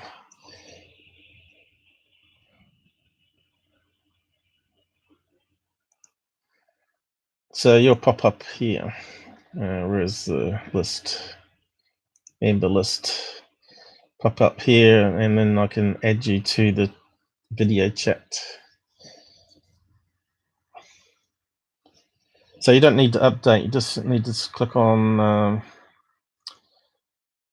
the top link there, and you'll get what I've got here. Oh, here we go. QQvid. So you're added now to Discord. That's how easy it is. So now I just need to add you to the video chat group, or add you to the free for all one. Add people. You're not in that list. Maybe I have to improve it first. Yeah, this is why I normally like to set it up, because things don't always go to plan. Add, copy, send, invite link to friend. I think that does the same as the last one I sent though. Let's just check what's going on here.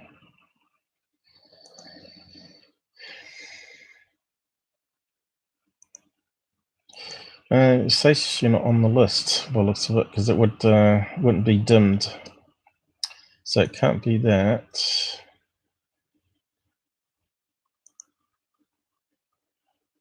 How did we get you to the other one?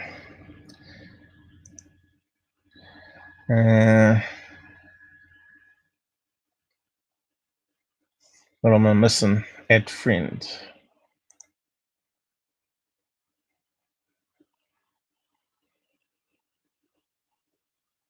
Okay. Maybe you didn't click that link. Let's see, can I actually talk to you? So yeah, anyone else out there can do that. They can join into the chat server. Are you getting my message there? So why can't we add you to the chat thing? Oop. Oop, oop, oop. What happened there? Something popped up. Minimize that, get it out of the way. Let's see if it'll work now. Oh yeah, you're up here now, so that I think I can add you. So let's see. No. Well, it worked when I did the other ones. What's missing? Don't think that's got to do anything with it. I'll paste it. See if it works.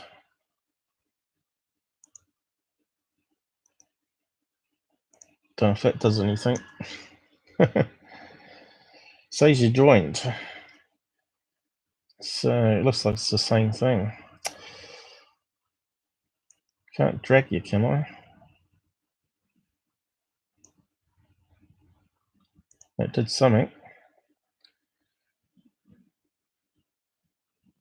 No.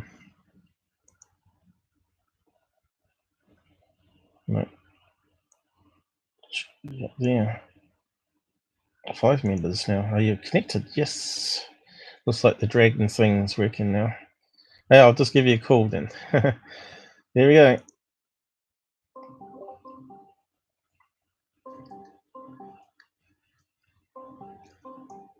And it says you on the list, I think.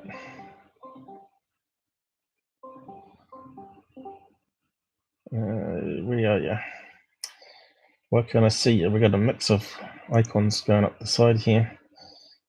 There we go. Oh, there we go. We got you. Unfortunately, the problem with Discord got. Can you hear me? Hello. Yeah, let me just mute the video. Okay. Yeah. So you got your camera off, have you? Or yeah, no, I've got mine set up. Can you see my desktop through it? The sound quality in video is a lot better, we find, and the web page one does drop out occasionally. Seems to be a bug. I'm not sure if it's iPad, but if they try and mute their volume, it crashes the Chrome thing. But here we've got all these options that you don't get with the Hangouts one, unless you do Hangouts on the air. You got mute, you can mute them, and also you can block. But it hasn't got kick. Where's kick gone? There was one for kicking as well. And unfocus. So really they need to autofocus when you got multiple people on, so that automatically switches, so you don't have to use this down the side here. But it's all right. Most of the time people don't want to hit their face on the screen anyway. But there's two bits to it, as you can see. We got this bit here, the main one, because I've got the thing, which is for video chat, and then you got this other one down here called the OT channel, where you can do text chat and voice chat only. It's kind of strange, I know, but that's how it sort of works. So I've got a group here called OT General Tech Chat and voice only chat. Basically, that can have up to something ridiculous, like a few hundred people at least. You can just click in there and they can all start talking. Right? Be like mayhem. And the video chat allows up to 10. So yeah. Vern's trying to join us at the moment, by the way. On Discord? Yeah. Okay.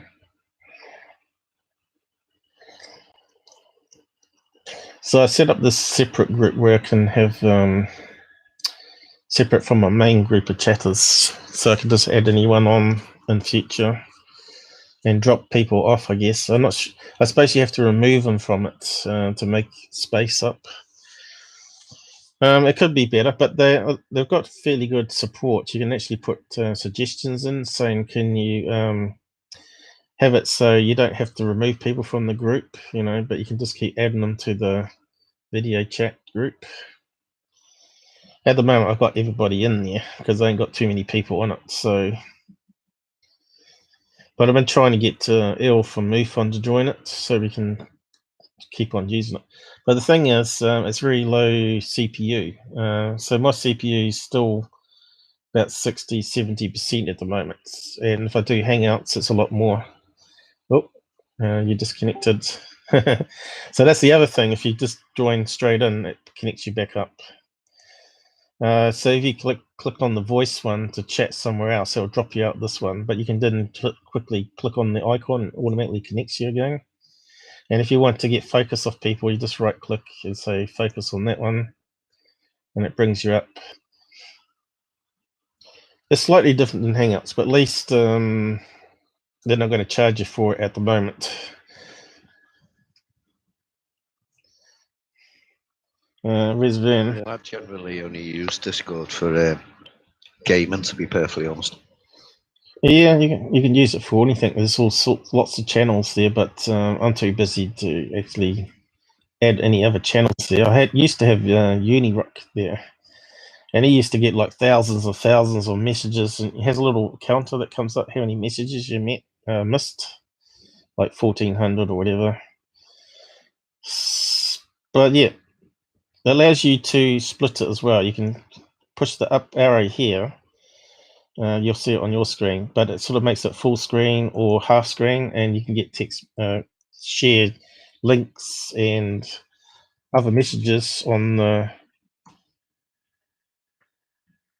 video chat one only. So you got your main board, like a bulletin board, the general chat. You can share stuff there, or you can do it only on this group here with the video chatters. So it's sort of private to you, 10 people or whatever. And yeah, it's that simple, really. Right. Over here, you got also full screen if you want to go full screen, but I don't use that one because I use a video. So he's there, is he? Vern is saying he's over on Discord, and he's asking what to do now. Let's see. I might drop you off if something goes wrong. So hang on. Where is he? I have to go to this group here, I think. I've got to move that out the way.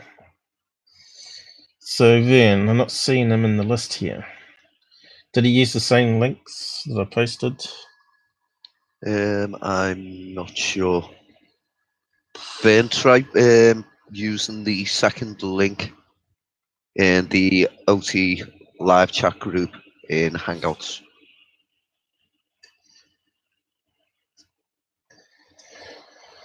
Yeah, so if you want to set up your own chat channel, just go on this icon up here, and you got these icons up here. Where was it now? It's called create a DM. Add friends to DM, they call it, and that's a chat list. You can turn it off and on, and pin messages. But yeah, if you want to create a new one, let's see. Then you got to go out of the group, which will probably disconnect me. And I think it puts extra one up here called create, a little icon, create DM, and you could create your own as many groups as you want with 10 people. Like I've got 2 here. I've got the OT main group and the free for all one set up. So has he shown up on the list here? No, not as yet. No, I can't see him. Is he using just the first one? Just using it in Chrome? I'm not sure. I've told him to just click on the second link. They're always updating this one. Sometimes you get dropped off. Sometimes they do updates if you're on late at night or whatever. So, but you can just join again. Just simply close the window and reopen it or whatever, and it's working again. Is the sound going to the stream? I guess it is. Let me just check. Yeah, it is. It is. Yep. My voice will be. I'm not sure if yours is. Should be. Could you say hello? Let me just check the mixer. 1, 2, 3. Yep. Looks like it's all going in the right places. It should be going. Oh, right. We got something popping up. Yeah, it is coming through. UK Vern. There we go. And then I got to right click on and add as a friend. So it gives you the option here to kick people. I suppose until you approve them as a friend, I guess. And that allows you then to do the video chat side of things. So he now should be up here on this one. Where is he? He has to click something, I think. He's not showing up like you did. Can't. Oh, is he there? No, he's not there.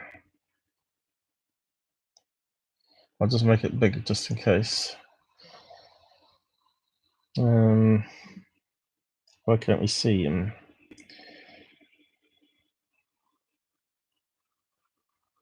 Did you click anything else, like the other link I sent you? I don't think you had to do that, though. No. I just clicked that second link. And then sent you a message. Yeah. Maybe I just have to... Because I've just added him as a friend on the channel, which allows me to do more. Let's just say hello privately. Right hand. All right, so minimize you into a little window. I think he may have to reply, maybe. Okay, so he's there. It's complicated. So is he there in the list? I can't see him. Oh, yes, no. Yeah, he is. There he is. So I'll just have to drag him into the group. I think that worked. Didn't it? That's what I did with you. Should just go up here and be able to do it too.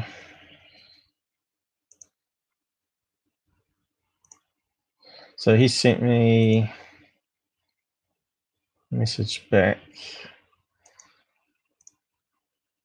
So once you got it set up, then next time it's just easy. You just click onto that free-for-all group and you can just click on the camera icon and away you go, just like Hangouts. So it doesn't matter getting it sorted out. No.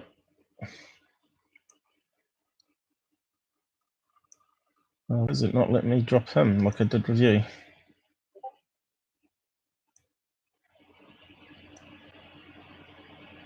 It still says 5 there.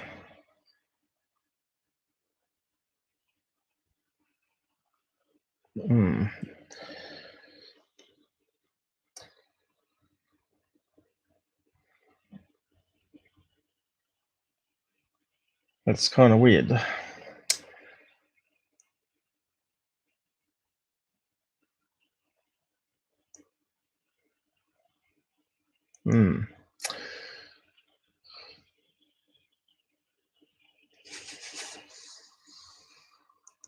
Let's see, right click on it. Let's see.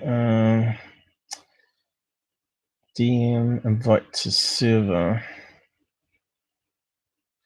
Should already be there. Add friend. But he should already be added as a friend.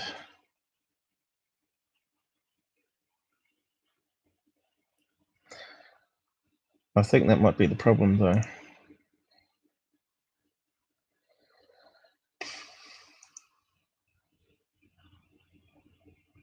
No, you shouldn't need to. I should be able to drop you in. What's going on here? It's got some different icon popping up. Type in.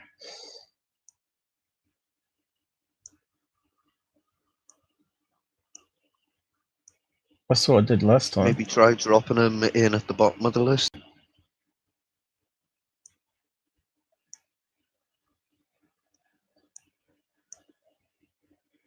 Yeah, you missed the call. Maybe because I'm really maybe if I just leave, I'll just leave for a minute and try it.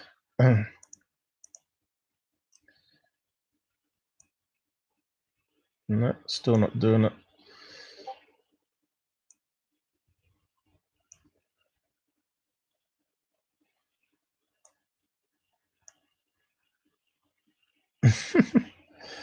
Yeah, that's kind of weird.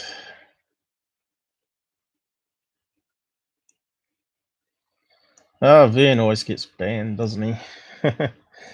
Let's see. Join call. Should be connected again. Hello. No picture. Okay, it's back with us. So why can't we add Vern? That's not making any sense. Haven't done anything that's not the same as last time.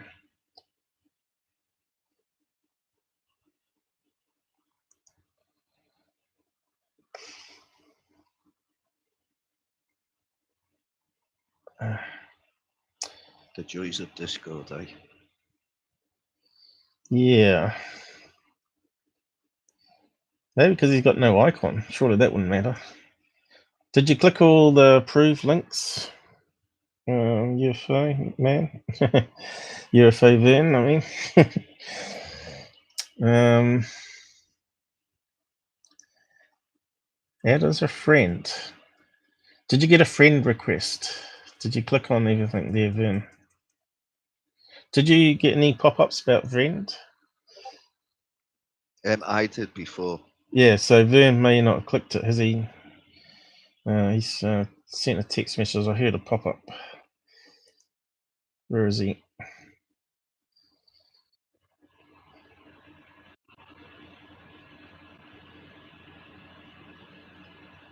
Where's he gone?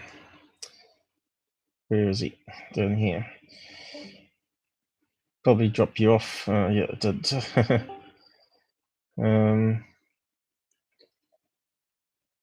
Yep. There's no camera. Right. That would be it. No camera. Oh, are you still there? Says you are. And I am. Yep. That's why it won't work. He hasn't got a camera, so it won't let me drop him. But there's a way we can do it as well without having thing. That's the voice server.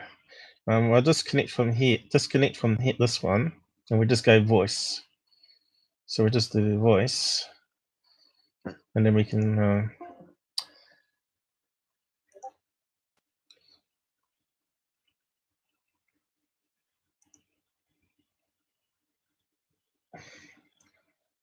That should go to voice only. Now I'll just drop into this one here. Can you hear me now? Yeah, I can hear you now.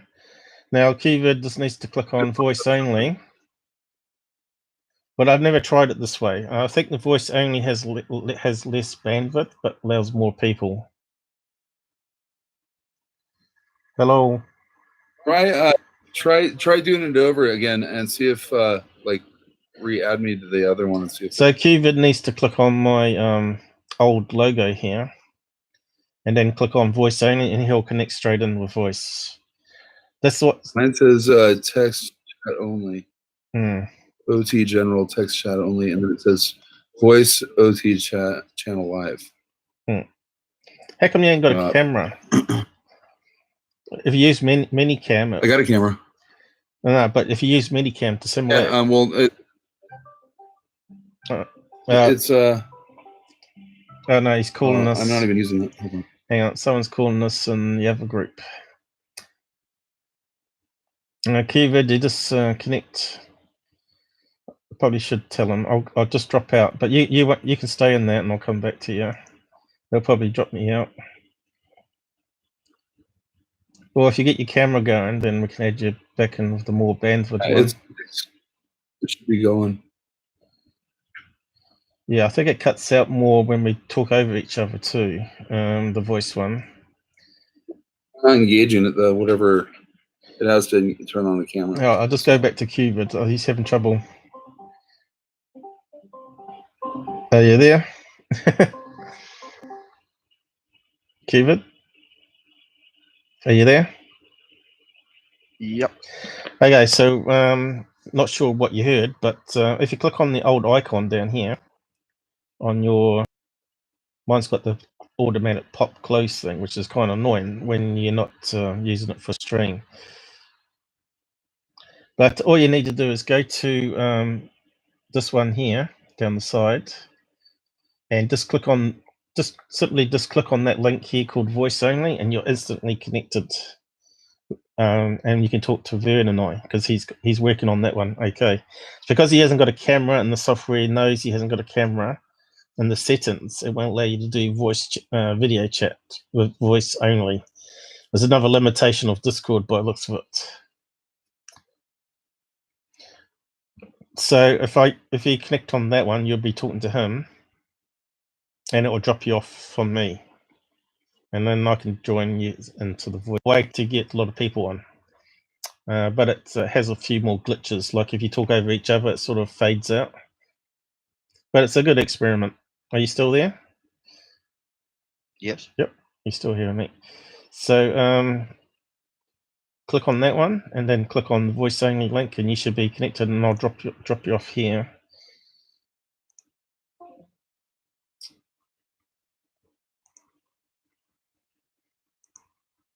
Okay. Hey, Ben. Hey, Vern. Hey. There we go. Simple. I think you have to use when you want to have multiple people in here that they allow you to use Hangouts or not. Because I've seen other people use it, and they use like Hangouts for the video part. Yep. But this is actually quite good, because it actually they're on. The voice only actually uses a lot more bandwidth, uses less bandwidth and less CPU as well. But you can have more people on. But if you talk over each other, you see it cuts out more. So yeah, you can have a video face to face, which is good, 10 people. And this one, I think they said theoretically it can go up to 1,000 people, but I can't see that possibly working. Anyway, that way I can even just minimize it. You don't even have to be on the screen. You can just talk, you see. And you can send links here as well to share. So it's that simple, you know. Okay. Saves a lot of typing. So we're complicated. Just have audio. Oh boy. It's kind of funny talking just audio without pictures. But yeah, yeah, it's sort of flexible though, and you can also it's got a fairly good user base to it now. Like little experts making little add-ons for Discords, so they can add it to OBS and all that sort of business as well. I kind of like it, but it's like you said, it started off as a gaming channel. Probably should have minimized that a wee bit ago. So where's my other screen gone? Oh, here. So yeah, I was talking about this arrogant thing that we got from Secure Team, as you read, which is kind of funny, really. So he's not scared of us exposing him creating hoaxes, by the sounds of it, creating fraudulent videos. So that must have been the time that he did the movie premiere, or just before. What is it? 6th of December 2018. So that, I think that was when Bob Lazar movie come out, wasn't it? So yeah, so there's been this ongoing chat here. This guy's saying that we're obviously both jealous, which is just ridiculous. There's no way that I even would want money from Secure Team, because I know it's like stolen money, as far as I'm concerned. It's like dirty money. And here, look, this guy still hasn't bothered doing research, even though if I open them up, I've actually posted in the debunk links on Secure Team here. Where is it? Probably at the bottom. There it is here. Smoking gun evidence. Secure Team thanks NASA voice. So yeah, and then he carries on saying Tyler is not a hoaxer. He blatantly rereads articles with no sourcing or mention of origin. He does not claim to even debunk. He oh, what's happened there? I think I accidentally clicked. Where did it go? His statements way above our level, as pompous and arrogant. And that was whereabouts was it going? Oh, here we go. Again, you're going off on his videos. He takes others' finds, fake or not. Worth knowing those objects are fake. Security team does not get his own photos or finds, so I doubt he photoshopped anything when he can't talk about anything different for 3 years now. I'm not sure if that makes much sense. John got stuck into him there.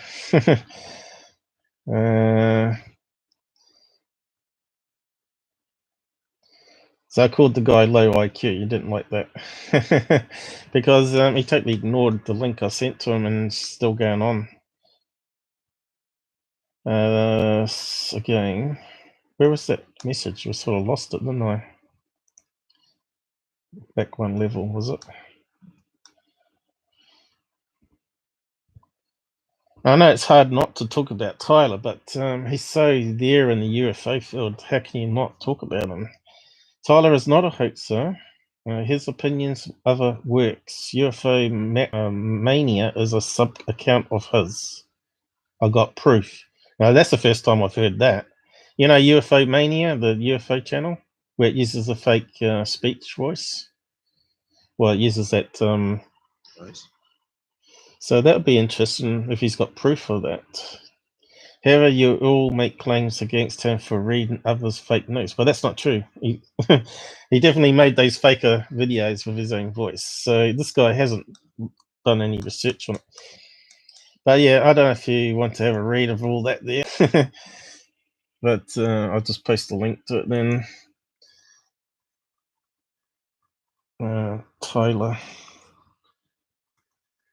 Back in bunker. What's it? UFO Theatre. UFO Theatre. Remember that woman that come on that time and was saying about Tyler? And then she turned around when you said to her about, have you even checked any of the stuff where he's faked? And she was like, Tyler doesn't fake, Tyler doesn't fake. No, yeah. And then she turned around and said she was a police officer. Oh no, you're kidding me. I never saw that. Yeah, that was what she said. Oh. Yeah, she said that. She said she was a police officer. Was that in my video? Because I thought it might have been cut out, that but maybe the voice got cut out. Oh no, she wasn't on voice, was she? She was on side chat. No, she was. Yeah, she was only on the side chat. No, I probably didn't have that up at the time or something, because it was a long time ago now. But yeah, I don't remember seeing that. It could have been the following stream where she actually said that. But yeah, she said she was a police officer. Well, that's pretty scary. Well, she makes an awful police officer because I always thought police officers were supposed to check the truth. Yeah. And for her to believe every word out of Tyler's mouth and just believe it blindly. But this, great job. Yeah, this article here, George Knapp is pretty damning on how he thinks about debunkers. I'm not sure if you've read it or not, but yeah, it kind of makes his position stand out there. Knapp. I have talked about it before, but it doesn't hurt to repeat things. Apparently, there's a Facebook group, I think it might be closed, where he was talking about lots of things, and this guy here summed up some of it here. So there's some quotes in it somewhere. Other criticisms Mr. Debunker leveled at Knapp focused on his unethical handling of his relationship with Robert Bigelow. So this unethical debunker he's talking about, he won't mention names because it gives him power, he says. But he's actually talking about that Den of Law guy that attacked me over the Mojo video. He called me a N-word. So I basically, he's actually unblocked me and actually talking to me again. So he's sort of come around full circle. His name was Chris George Sugar, then a law. He takes on all these UFO hoaxing people like Corey Good, David Wilcox, and Jimmy Church, and all those, and Secure Team. And so he's actually got fed up with the UFO field and gone a wee bit quiet. So I'm not sure if he's got some big reveal coming up where he's going to expose everybody. But there was some talk on Facebook that he's got some information on George Natwitz's, he said comes under FCC or something, federal. That Secure Team has a website that isn't theirs, that is a hoaxer or something like that, that's like taking their money or something. He's already gotten $4,000 or something from donations because of the fake website that says secureteam10.com. He has, Nat. And they've been trying to buy it or something, and he says, "Oh, it's for sale. We're not like collecting donations," but they've already proven that he's collected like $4,000 in donations. And Tyler can't get into it. But you know that he didn't think about buying. You know that he's actually building up a new web channel, web site, professional one. The poetic. Let's see. If you type in Secure Team Twitter, right? Yeah. This is secureteam.com. Has he has he got it up already? But he said he's creating a website now. Secure10.com is a imposter. The guy who bought that won't tell it to Tyler, and apparently he's already collected $4,000 in donations. But he also owns Secure Team 10 and Secure Team 10. They're both the same website. All right, I see what you mean now. And so also he talked about someone was asking for donations on some blog or forum or something.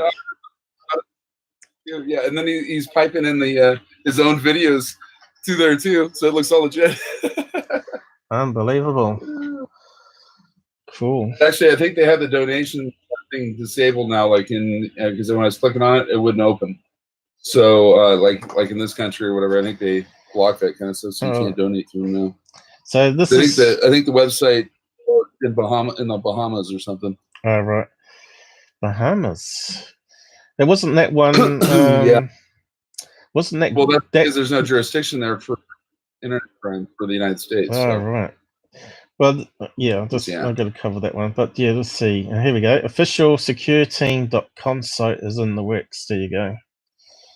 Do you see that? You probably have to look on YouTube because we ain't got the video thing going. Doesn't even look like Tyler. No, it's just got a logo up.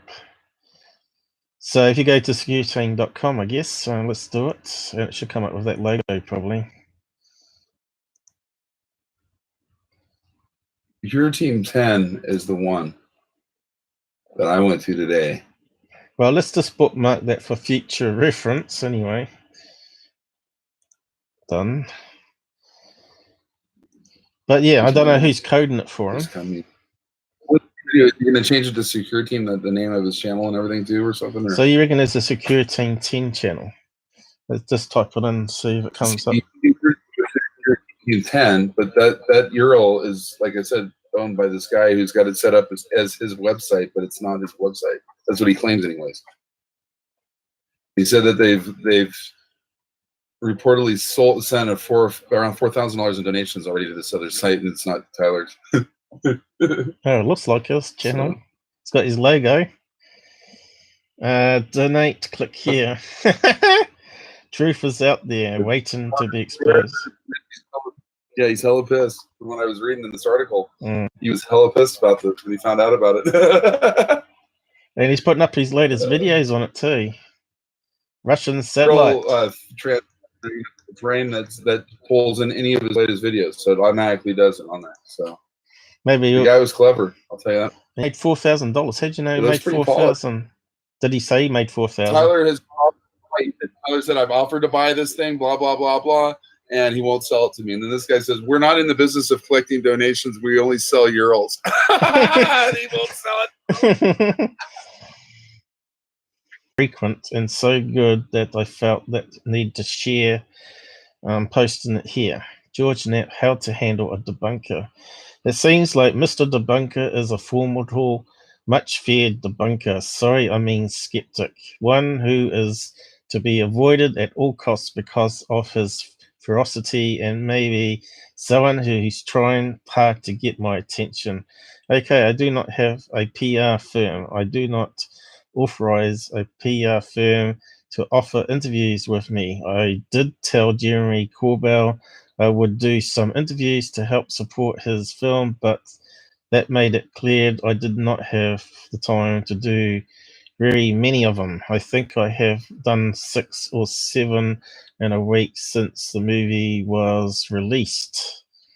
And in the light of my schedule, he agreed it would be best to do the ones that would have the largest reach so that more people would hear about the movie. So that's why he went on Secure Team. So here they were selected who they did interviews with. So there was some, they didn't even bring Bob Lazar on Open Minds. That would have been like the number one to do first, because they got a reputation that's a bit better than Secure Teams anyway, but they still sell and make money organization because they do the UFO Congress stuff. So yeah, but Alejandro, how do you feel about Bob Lazar, Paul? Do you believe him? Do you believe parts? 20% is definitely verified from what I can see, but he's lying through his teeth. The rest of it, that's how I see him. You got to remember, he fled town, owing people money. He actually went to California at one stage. He fled Nevada. If you read, what's his name, Mo Home or whatever his name was. Can't remember what his first name was. But it's on my live about Bob Lazar Science Debunked. It's about 1.5 hours in, I think, when I start talking about it. But I go through the guy's article about Bob, where he got hold of newspaper clippings showing him with the rocket car, and that he had been interviewed by the reporter, and he said he was a physicist with degrees and stuff to the reporter, and that's how he used it as a job reference. He cut it out the newspaper and went along to another firm and said, I can do electronics repair and all this on TVs or whatever, and they hired him. And he showed the clipping apparently to the CEO of that company, who had links with Area 51 and the other companies as well, I think. Was it EG&G or something? So yeah, he was working with that company. So obviously he was repairing devices for that company successfully, and obviously got a contract to do something at Area 51. So all that's true. You can sort of follow it through the logic through. But they obviously took their word off that company that they did a background check on him and all that, on his references and stuff.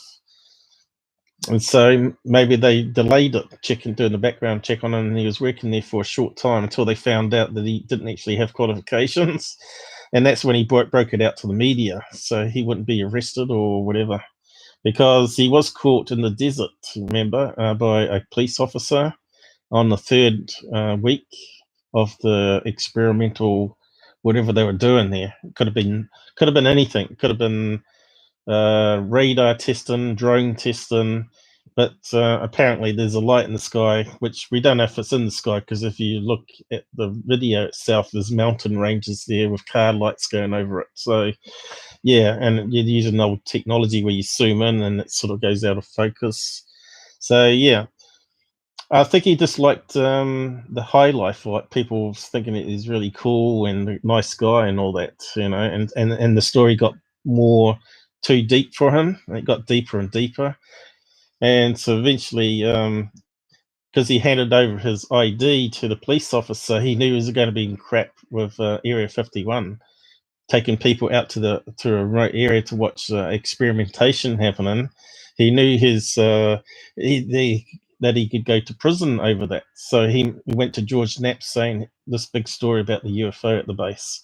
So that's how that guy explains it all. Can't remember what the link was to it now, but it's well worth reading everything he's got there. And also, obviously, there's stuff that's been photoshopped or edited in some way with photocopiers, because he had a wife that actually worked for the naval base, and apparently the social security number is hers, but it's got his face and his details on it on this particular paperwork, which is kind of suspect that he modified it on a computer. But you'd have to go and watch that particular live. Let's see if we can find the link to that guy's website in it. Let's see. So yes, some of it's true, and he started up that brothel. Remember, he was a brothel owner, or what do you call it? Basically a hooker, not a hooker. What do you call them? Whorehouse. No, a pimp. He was basically a pimp for a couple women in this residential area over above a garage or a house or something. So down here, if you find it. They usually call that a madame, if you're doing a brothel. It's not your, what do they call it? Now, people said he was working there to repair their computer system and stuff, and he just got wrapped up in the raid. That wasn't what actually happened. He actually come clean that he was a pimp to George Knapp, as you heard on the movie, and George Knapp ratted on him and sent in the cops to close it down. Because it was a pimp. Yeah, George Knapp ratted on him. What do you call it? Snitched on him. This is Lazar. You're talking Bob Lazar was a pimp. Yeah. But that was the accusation.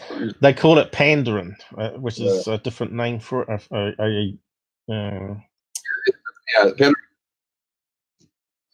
it is. I think I got it here.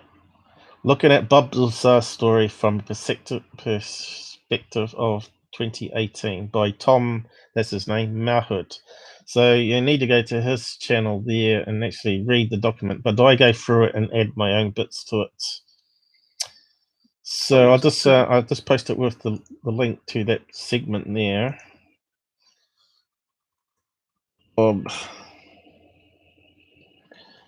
Les. Too much.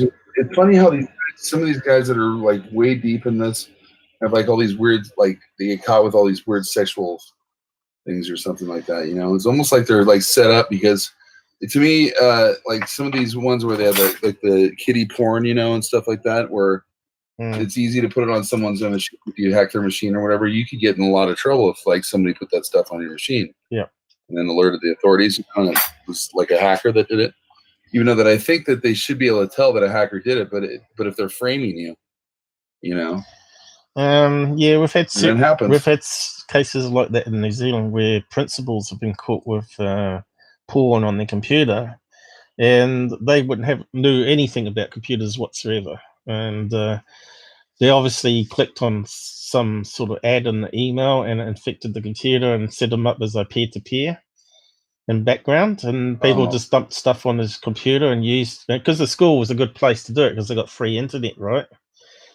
Well, they got normally in New Zealand, educational centres had all the best internet first of all, and then the government made it cheaper and cheaper, and people that wanted to run an ISP from home they could lease lines from telecom, and they would have to do it under law in New Zealand. So they had to sublease at a reasonable rate this home firm the lines, and then they could add in as many up to 1,000 people onto their home server as a routing, home setup that got into the network onto the main telecom, because we only had one telecom. It was called Telecom New Zealand. It's now called Spark, and then we got all these other ones now with Vodafone and all that sort of competing. So yeah, where's the link? I think I posted it further up on the side here. See if I can find it.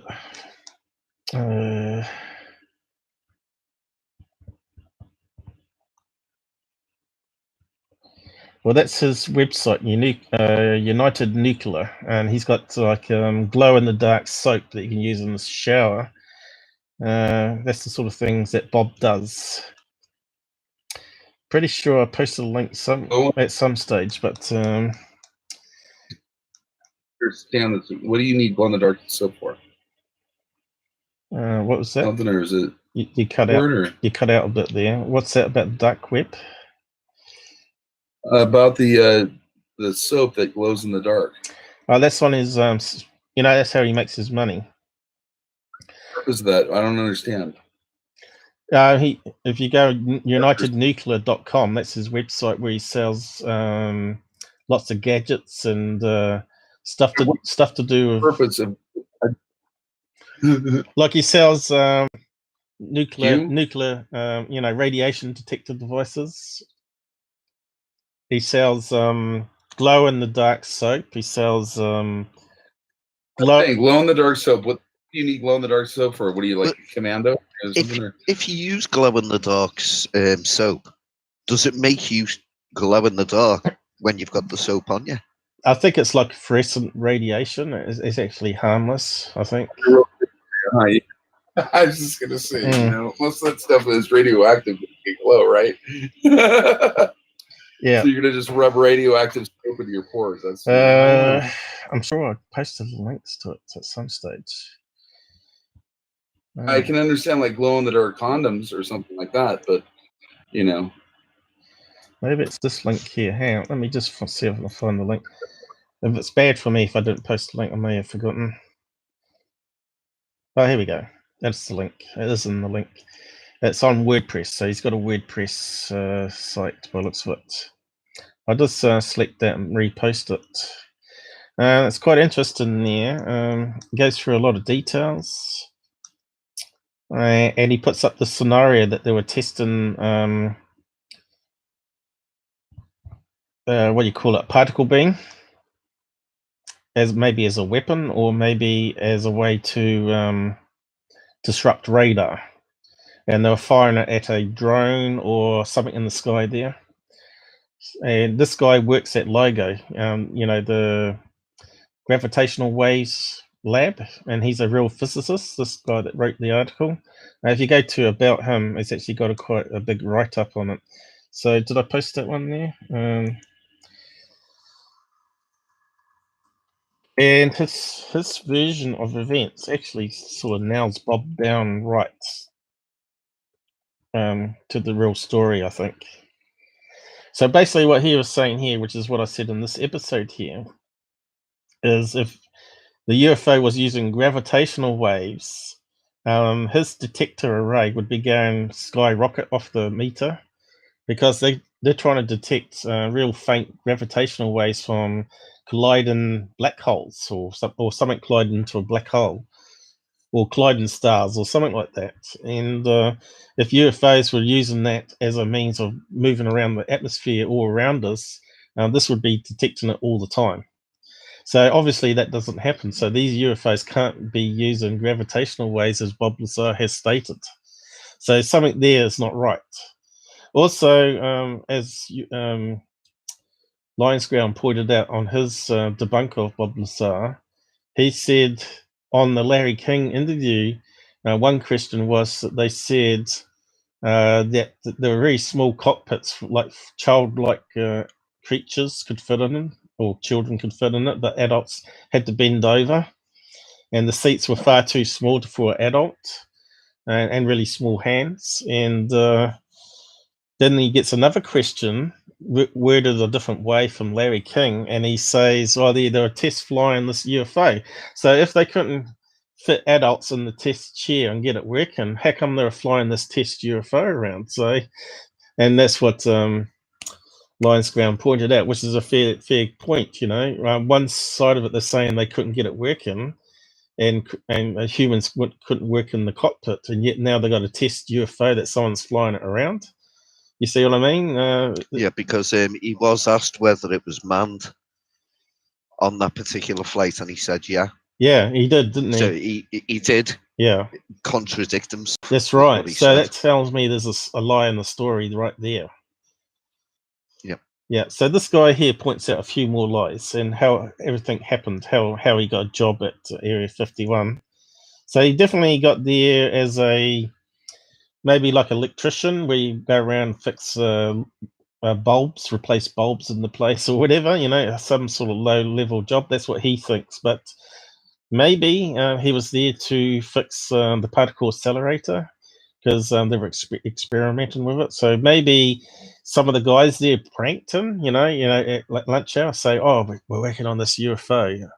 It was dug up from the ground or whatever," because he said that the UFOs didn't look like they crashed; they looked like they was like discovered, dug up, like you dug up dinosaur bones, which is very possible, And the whole story sort of makes sense. So you can see how people sort of believe his side of the story and then don't believe his side of the story when they get contradictory things happening. And this thing about him being raided, it turns out someone posted on Reddit that they raided his property because a employee there had murdered his wife or something, and they were trying to dig up evidence at the workplace. I don't know how they murdered him. Poison, maybe radiation. Drop it in the food over time. Who knows? I don't know. But that's what they said on Reddit. They said it was like a FBI investigation into a murder or something like that from an employee that worked there. Vern, Dr. App in chat is asking, why can't I message Vern on his channel, and why won't he reply to my questions? Yeah, I just saw Dr. App there. Fed up with what is this? He's fed up with hoaxes. Why can't I message Vern on his channel, and why won't he reply to my questions? Shut down. That's what's happened. Oh, his main channel got shut down. Yeah, his main channel on his lives got shut down. He got so he's on a separate channel now. What's it called? Post your link in the side chat. You got mod rights, haven't you? Just post the link to your new channel on the side there, so you can go to it and sub to it. He's got one called Vern Paranormal, was it? Yeah. And he's got Vern. I had it on there where it had a 40. Yeah, hang on, we can't talk over. Even... Yep, carry on. Oh, I don't know. Yeah, Vern Paranormal Hunter or UFO Hunter was one called, wasn't it? And the other one was called Truth Network. Me, I just got one channel.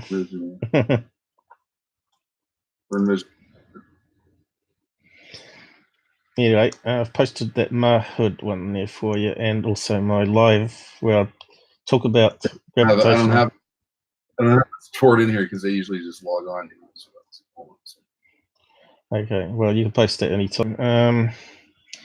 So yeah, close down secure team there.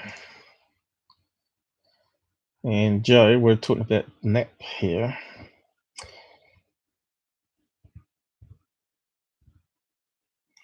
But he did make some comment at the bottom here, which is quite interesting.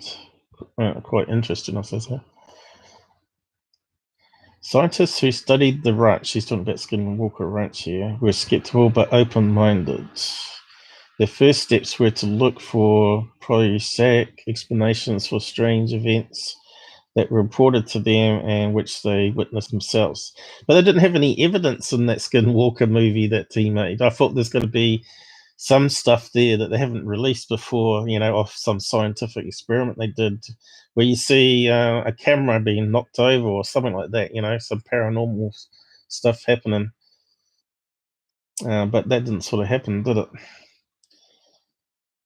From the comfort of his home thousands of miles away and many years later, Mr. Debunker, who's not have a PhD in front of his name, seems to know more about science and the events on their ranch than the PhDs who were actually there. So this is talking about that Dana Law guy, Chris, day and night for several years. That is one benefit of his brand of skepticism. Where are you posting it? Don't post it to Discord, just post it to YouTube. Aren't you on YouTube at the moment? I can't see what you're typing because I have to bring up the window. I suppose I can transfer it across for you. Yeah, I've got the link to that. All right. See, Discord is separate, you know, it's like we can pass things back and forth to ourselves here, or you can just post it straight into the chat. But I think you got Spanner. Yeah, you got Spanner. Where was Vern? Maybe I didn't give it to him on the other network. Hang on, let's have a look. Where are you? Right. All right. Dr. App, there's a link to Vern's channel at the moment. Yeah, it looks like his main channel got closed down for some weird reason. Okay. But that's where you'll find Vern now. I've given you a spanner for this new channel. Obviously, I didn't do that, so you got it now. So where's the thing you said about skeptics or debunkers?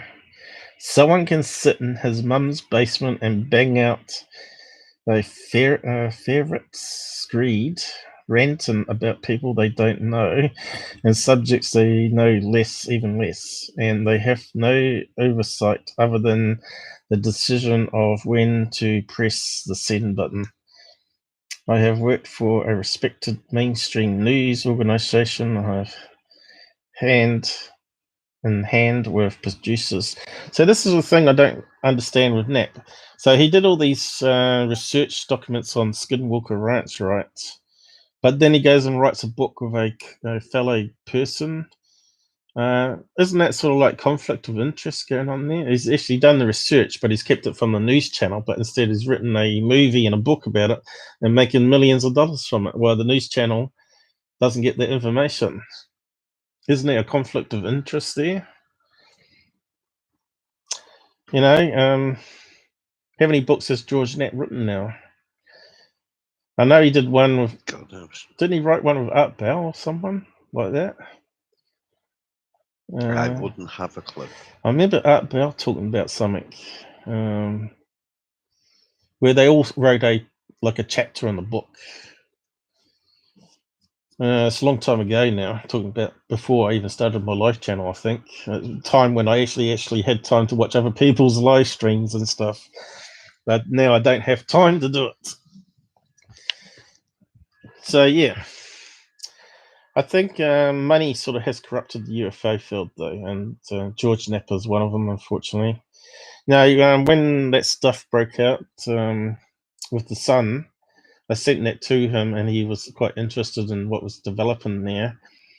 And then that sort of all fell apart when Lions Ground started attacking UFO Proof, and UFO Proof did a counter thing back, exposing him for making CGIs and profiting also from doing the same things that the hoaxes were doing. And then it sort of brought light back onto him, because Lions Ground had like thousands and thousands of videos. No one had time to go through and scroll back, because you have to do like load more, and you have to do it like 50 screens or whatever, because he had so many videos up. And to get to his really early ones to see how he started, yeah, there was some really bad UFO videos he had up there. He had like solar balloons and clips from the secure team and saying, come over to my Patreon, only cost you $1 to talk about it more on my Patreon account and show more of the videos, stuff like that. So he had all that on his channel. I don't know if it's still there.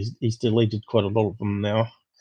But he said he was getting out the UFO field and he's back again. So, but yeah, I think a lot of these channels, to grow big, they've done sort of stories that's obviously got fake footage. You know, Lions Ground's fake one was the big one was that looked like smoky black vapor that was passing the airplane, Ryanair. That's all been deleted pretty much, apart from one or two news sites. Let's see. You probably could still search for it. Maybe it's all vanished now, but he's deleted his main video on it. Ryanair. Can I just ask Dr. Rapp in the chat? I would like an answer there, is what you said. Yeah. Answer what? UFO. My questions won't post. He blocked me. Yeah, well, Dr. Rapp, watch what you say, mate.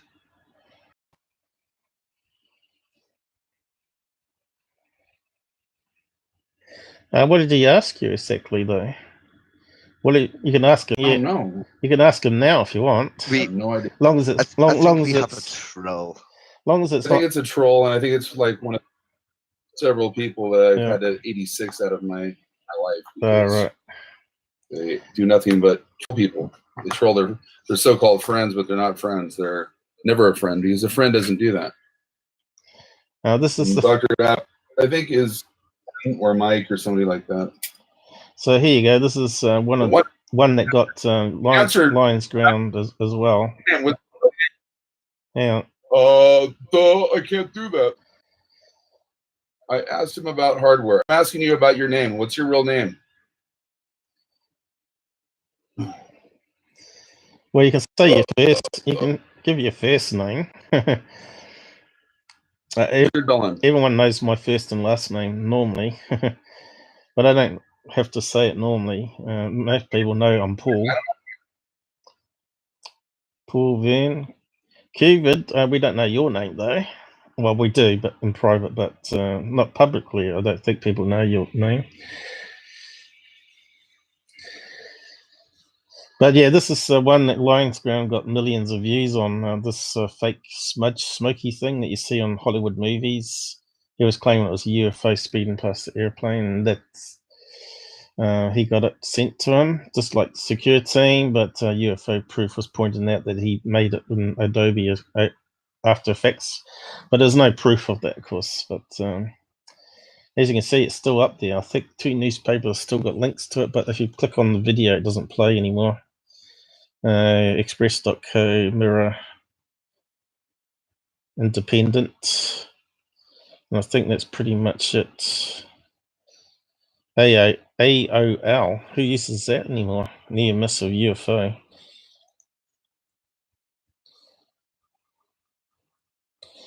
Yeah, everybody's always got history. The thing is, the web never forgets, does it? So, see, here you go, he's deleted it. But the passenger hasn't come forward, ever, you know, so... 15. Anyway, if people want to do more research on that, they can. So this is the other thing that made me laugh from security.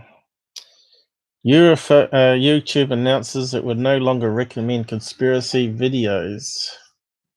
YouTube will no longer recommend videos claiming the Earth is flat or 9/11 events. And he's saying, well, lucky I don't talk about Earth, flat Earth or 9/11.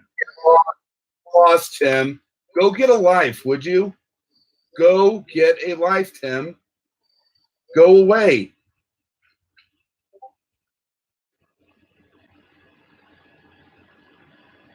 You reckon Dr. Apps Tim?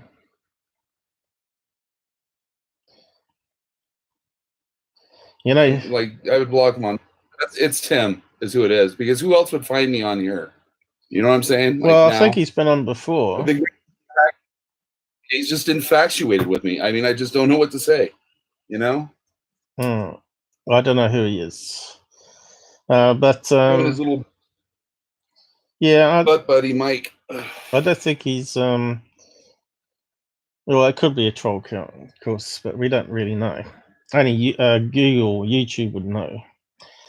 So he said when he addressed that it was Tim. That's verbatim. There's no doubt. That's how Tim talks. He's so sneaky about it, how he control and everything. But you said that with the Renee account as well, but well, you think it's Mike or someone, but Renee, I haven't talked to you about yet. All right. And that's another story. All right. You found some more information out, have you? Renee's not around right now. Not around? What do you mean? Not around. No, Renee is not around. He is out of town. Okay. I thought you meant. And that person. I thought you were saying he died or something. How I know this is because you showed me that they were on your stream a while back. Yeah, and that 4 makes months ago. Total sense. Yeah, and that.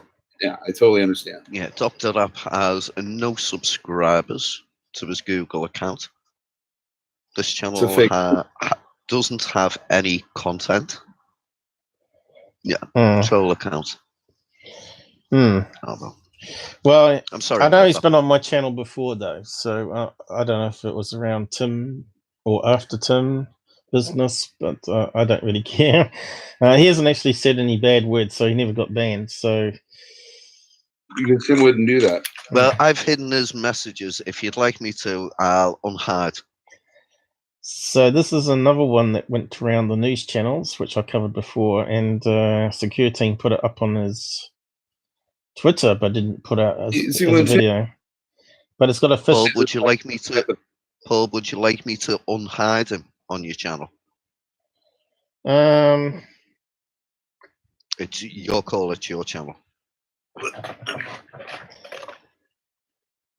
No, you can just leave him. It doesn't really matter. I can unhide him later. But at the moment, he's sort of causing a bit of disruption here, which has taken away the flow of what we were talking about. So maybe it's best that he stays hidden for this live anyway. So yeah, this one here that's still going around, that's got a fishing line. When you enhance it, you can see a fishing line coming down. It's just a number letter balloon. And someone that's meant to be doing UFO videos for 7 years should know better than to put garbage up like this, even on his Twitter page. So I just mentioned that one is definitely a fake. News networks, you think they'd at least get a professional analysis like the MUFON guy, what's his name, Mark D'Antonio, to have a look at it before they use it as a news item. But he charges obviously thousands of dollars to do that. But obviously they don't care that they're putting out fake news as well. So mainstream media is just as bad as Tyler, and UK rags, as you know, are really appalling. So it just frustrates me. And here's another guy that's remember Angry Truth Seeker? Well, this is account here. I don't know if it's just another Secure Team fan or Secure Team with a fake account, but Truth Seeker keeps posting all these stupid video links to stuff like this. Hey guys, and Tyler, here's the third pill, Tic Tac UFOs, caught on a while ago. As you can see, it's like a number I letter balloon. Oop. So, but if you check his feed on Twitter, I'm not sure if he's on his comments on his videos, but he's definitely on his Twitter account posting all these links of stuff that he's got. And I'm not sure who this person is, but we probably could look him up, couldn't we? Can we click his name or something? Truth Seeker. It's a snapshot. That's why I can't do it. You'd have to go to his. But you saw Heathcliff catch Tyler out, didn't you, with the fake channel? Yeah, I've recovered that, but Heathcliff deleted it. Lions Ground deleted that video. Well, he unlisted it and he removed it from the website. I don't know. Has he put it back? I don't know. I haven't had a look for it. I don't think so. Lions Ground. His blacklist got deleted. I don't know if he's brought his blacklist back. Lions Ground list. But once I saw that, I stopped talking to him because that was it. He put up some good debunks there, and then he took them all down, which really annoyed the hell out of me. So it's not coming up here. Lions Ground blacklist. I think it used to come up. Blacklist, maybe a single word. Might help if I typed it in properly.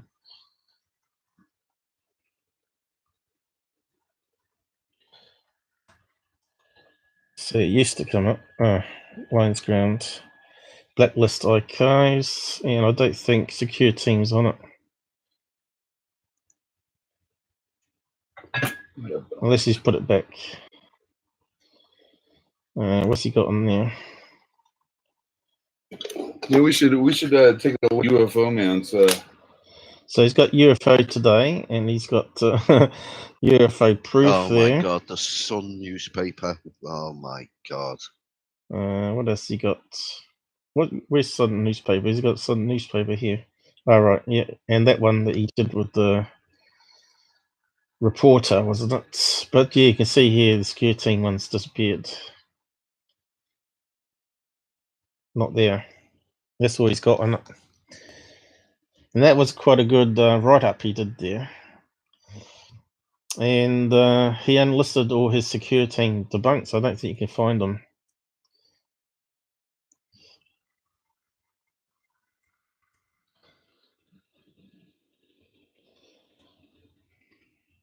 But that told me that that's what I call people players that do that sort of thing. You know, they sort of do it for attention and then they change their minds and remove it. So, videos, security, Lions Ground. Let's see. Has this Stopping on me? You're info strike? So it looks like someone's used it and uploaded it. Didn't he give permission to do that one though? I'm not sure. I think he gave permission to use certain videos and people could re-upload them. So that might be one of them. Hoax security. Lions again, hot faking again. Real. Caught faking again, and that's not Lions Ground, is it? No. So that's only one. Reddit. He's only got one video up there, and it's someone else hosting it. Well, Alien Addict's got it up as well. Alien Security and Angry Truth Teaver. Let's see. Let's open it up to see if it plays. Because they unlisted it, even Alien Addict unlisted it. But looks like he's put it back. So yeah, there's a copy of it. Is it? Or is it his own one? Looks like it's his own one, isn't it? Yeah, that's one of Ollie's own videos. Yeah. Suppose we could post it. Unless he shows it partway through. We could post it down the side then. But people may not have heard about it. Angry Truth Seeker. Zoom in this. I can't see if my letters are working.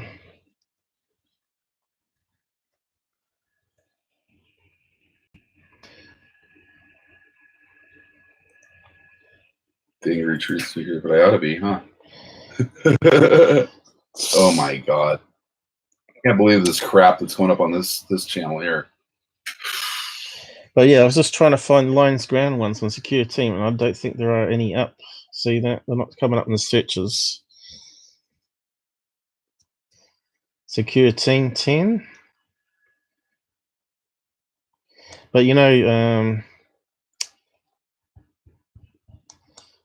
Alien Addict again. What's he on about there? Tripod on Mars debunked. So he had actually unlisted all these for a wee while, and now he's putting back, which is a good thing he's done if that's the case. UFO Theatre. That one's the popular one there. Rings of Foul. But yeah, no Lions Ground popping up. Alien Addict again. Looks like Google likes him. If you search for my stuff, you can't find it. But he has been growing pretty fast, Alien Addict. If you have a look at his Social Blade, he's getting quite a few subs, even though he's only putting up something every week. Social Blade. Yeah, he's got quite a busy life at the moment because he's got a new kid and stuff like that, you know. Yeah. So he's kept busy. Okay. Let's Social Blade. So you can check on what people are doing for their traffic on their website if they got enough subs, I think it is. I'm not sure if you're on there, Vern, because I think it said you had privacy set or something. So it could. Privacy set. So it couldn't scrape your channel to put it on the list here. So if you type in alien edit, no, my channel. Hang on, you get cut off when I talk. Oh, Yep, carry on. Freaking bent over and I guess lick something on YouTube's thing or whatever to get my channel turned back on or something. So here he is here. Haven't checked out. Yeah, I didn't do anything wrong. Oh, outage. I mean, I didn't, and by doing, or whatever, I did nothing wrong either. And that's like, no. So looks like their database. in order for me to be able to to stream on another channel, or whatever, I can't have the other channel that's terminated. Unfortunately, we can't check. So I haven't checked up on his stats lately, but what's it say here that he's got at the moment? Whoa, he's growing pretty quick. 2,880. And he's got 192,000 video views and 135 uploads. So yeah, I sort of coming up to 350 uploads and way behind him in subs. Although I have got a few lately here. It boosted up because I posted some comment on security comment somewhere, and people clicked and had a look at what I was doing. But yeah, so we sort of changed track here, but Social Blade's down at the moment. There was another company that sort of tracks things as well, but I can't remember what it's called now. Social Blade and some other company. UFO Proof talked about it a while back. He said they both have different features, but Social Blade is the one I used. But I think he gets at least 3 subs a day, and he's only putting out a video once a week. So obviously, as you can see here, he's coming up in the searches, even though I didn't put his name up here. Lions Ground Secure Team. Just crazy how the search works. So how come he's coming up for? Oh, right. Lions Ground has put up something for him, has he? By Lions Ground, uploaded by Lions Ground. Illuminati. Lions Ground as a Illuminati. So something that Lions Ground's done. Okay. But yeah, that's it. That's all the ones we found. Lions Ground, you're a force. His new intro. But there's no secure team stuff there. He's unlisted it all. Hey, look, there's one of mine come up. Must mention secure team and Lions Ground. So what page was that on? I'm on page number 3. 3. Going up in the ranks, then. There's another one of mine here. Fake.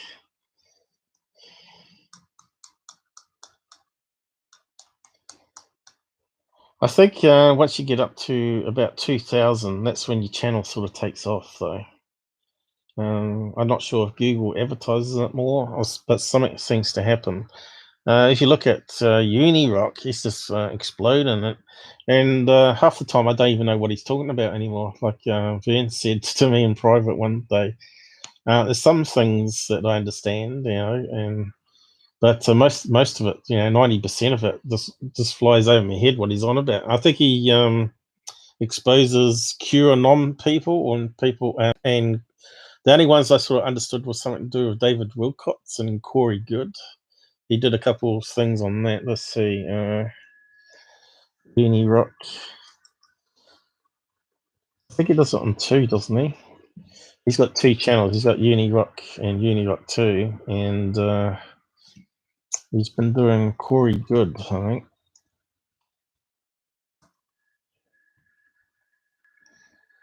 Yeah, Jordan Gordon Safer.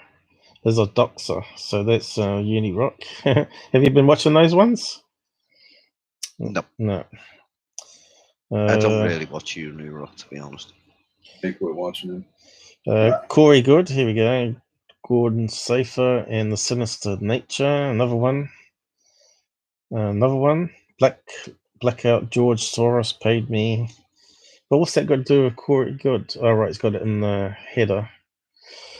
Lift the veil exposed for good. But yeah, most of his stuff, I just don't understand what he's talking about. I think he talks about news headlines as well. Fake news. Now let's go to his channel.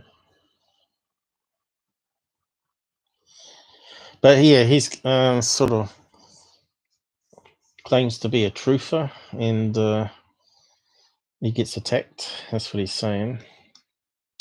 So that so this is his second channel, and he's already got 11,000. It looks like it won't scroll up. Yes, it will. No. 11,500 subscribers. Yet his main channel's got like 40,000 now. So when did he start? Because he didn't actually use his channel much when he started, did he? Let's see. That one was created in 2017, but if you go back to his main channel, I think he started it way back 2007 or something. Has he got his other channel listed here? Playlists, home. I don't know how he can knock out something every day. I just don't know how he does it. He lives on those energy drinks. Uni Rock. So I'm not logged into anything here, so it's like a doesn't have my ID when I'm using it to do presentations. So it looks but I am subscribed to him to see what he's up to. Sometimes he puts out some. Yep. He actually was going to have me on his a long time ago, and he just never got followed through with it. But I used to be on there all the time with him and stuff in the early days, and he was cool then. But now that he's gotten big, he doesn't even acknowledge anybody in the chat anymore. So his main channel's coming up to 4 million views already. No, so he started 2013. I thought he started earlier than that. But he hardly ever did anything on his channel. It was like gaming captures and stuff. Now he changed everything to live streams. Like he was like the cutting edge in live streams, I must admit. He sort of got into OBS and customized it with all things on his screen and sort of made it more interesting than Hangouts on the air. So he, but it's a little bit too watch it. You know? Too sensational now. You reckon too much on the screen going on? Yeah, I guess so. It's a bit. I would call it busy. Yeah, it's a little too busy. A little too busy, but people like that. Some people obviously like that. You know, can't knock him. He's obviously making some good money from it now. So 2013. So it doesn't tell us how many videos there is. It used to, though, didn't it? Videos. That's where the social blade comes in handy. You see, it tells you all that other information. So I'm not sure what he does, but he puts up stuff here hardly at all now, and yet keeps on growing. He gets like 20, at least 20 subs a day on it still, and he's only putting up a video once every 3 weeks, every month. Well, looks of it. So what he does is he takes bits out of his live stream on the other one, which makes sense, and condenses it down to just a summary. Sometimes, obviously, it takes a lot of time to do it. Basically, that's what I should do. I should summarize some of the key things in my lives into 5-minute episodes, but it's just a matter of finding the time to do it, and the energy, of course. Stephen Hawkins dies. There you go. Yeah. So he got paranoid, like most people, when the censorship started happening, and he got strikes on this channel, so he couldn't do anything on it. So he set up the other channel, which, if you read the rules, it says you're not allowed to create another channel and start live streaming again. It says it in the rules. I don't know if that was added after or before. So he never live streams on this one now, from what I can see there. So that channel always going to exist, and now it's just got people just joining it. because he's probably got a lot of videos here. Look, this goes on 1 year ago. So yeah, he does occasionally a UFO one though. So yeah, so we done that one here with the stupid star map. So and what's this one on about? Oh yeah, talking about the telescope Hubble. Why it can't see the moon. And I talked about this in Twitter. When was it? A year ago? Let's see, July 2017. Almost a year ago, I guess. Well, not quite a year ago, but actually, isn't it? 2018, year and a half ago. So yeah, talked about this. Why the Hubble observes ice giant vortexes and polar storms on Neptune and Uranus. So it sort of made me to look into that. But this is news that Tyler put up here, showing that the Hubble's captured this happening on Neptune. And it's not really exciting at all from what I see. It's just like a weird weather pattern. What's it suggesting? A dark storm 6,800 miles wide. I suppose that would be kind of scary if it was on Earth.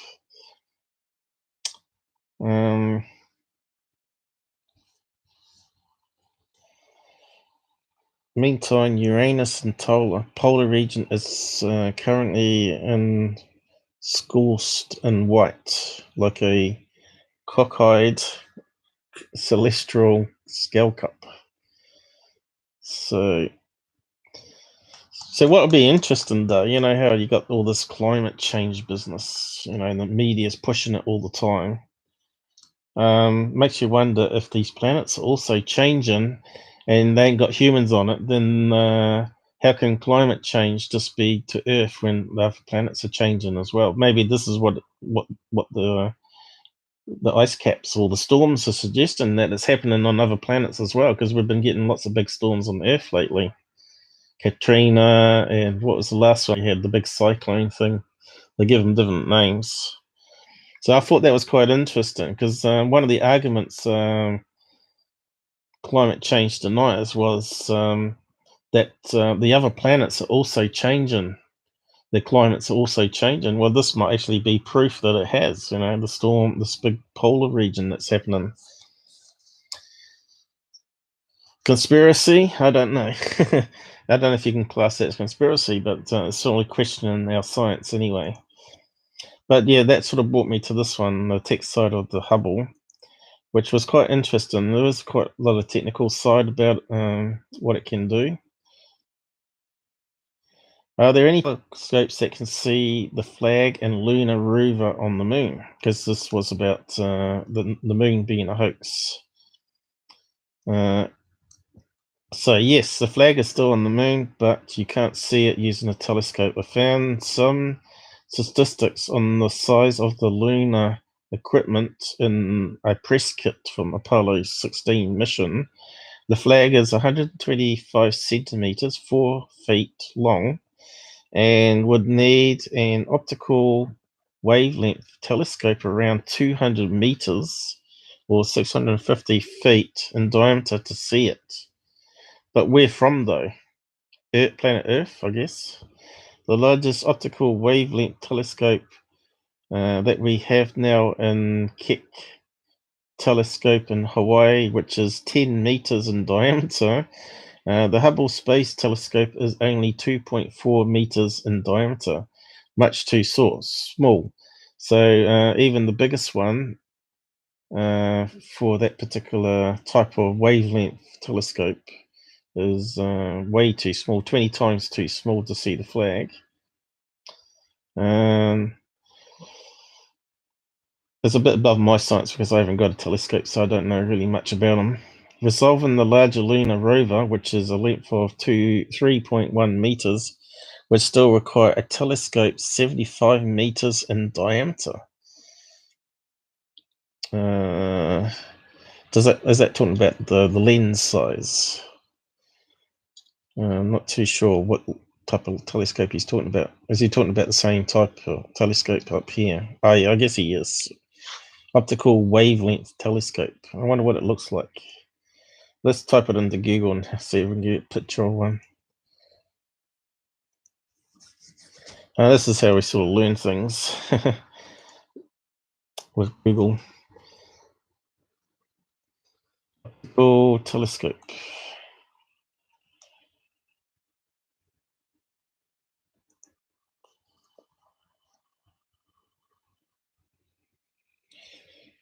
So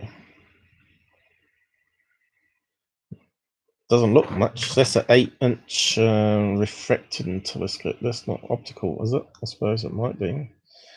An optical telescope is a telescope that generates and focuses light mainly from the visible part of the electromagnetic spectrum.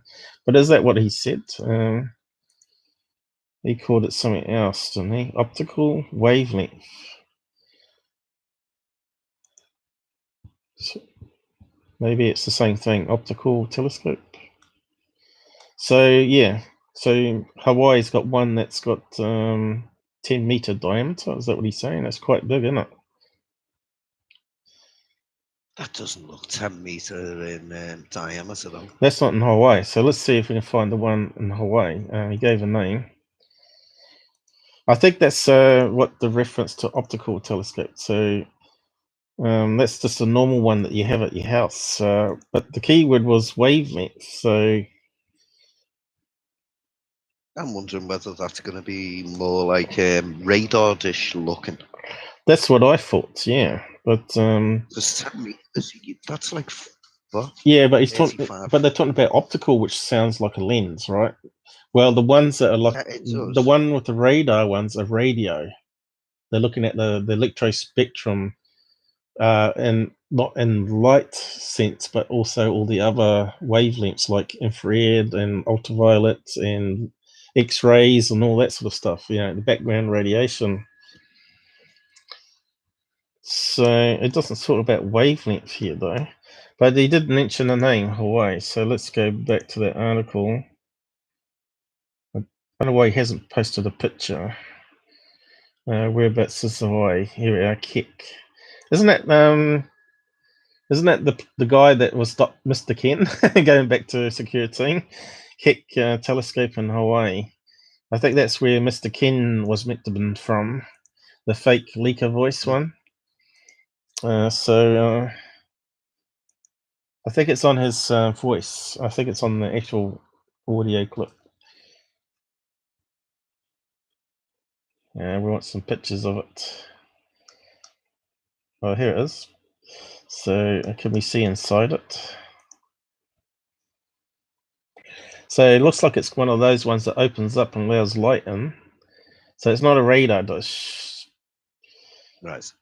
But where's the 10 meters? Is it the actual lens they're talking about here? I have another UFO man shirt I can rip off. I think I'll rip it off on my birthday. How come you got so many shirts from UFO man? Got one from Alex. Oh, Alex said it was okay and that he understands if I wanted to rip that shirt off because it was his. Right. This one was left. So Kick 1 and Kick 2. I see they use lasers to I want to shoot it first though. Using it for alignment, I guess. And using multiple ones to focus on the same spot. Yeah, like I said, I don't know too much about how all this stuff works myself. We have to do some research on it. So that doesn't look like a big laser they're using there. That's got to be quite a few watts of power though, isn't it? And there's I would expect so.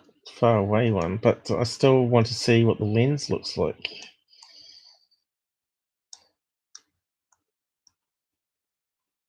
Well, does it look like 10 meters? I guess it would be, looking at people outside of it here. Possibly. It's hard to judge the size of that thing though, isn't it?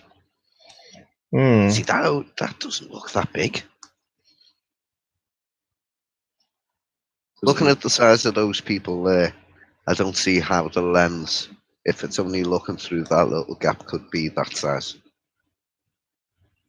I don't know. Is it?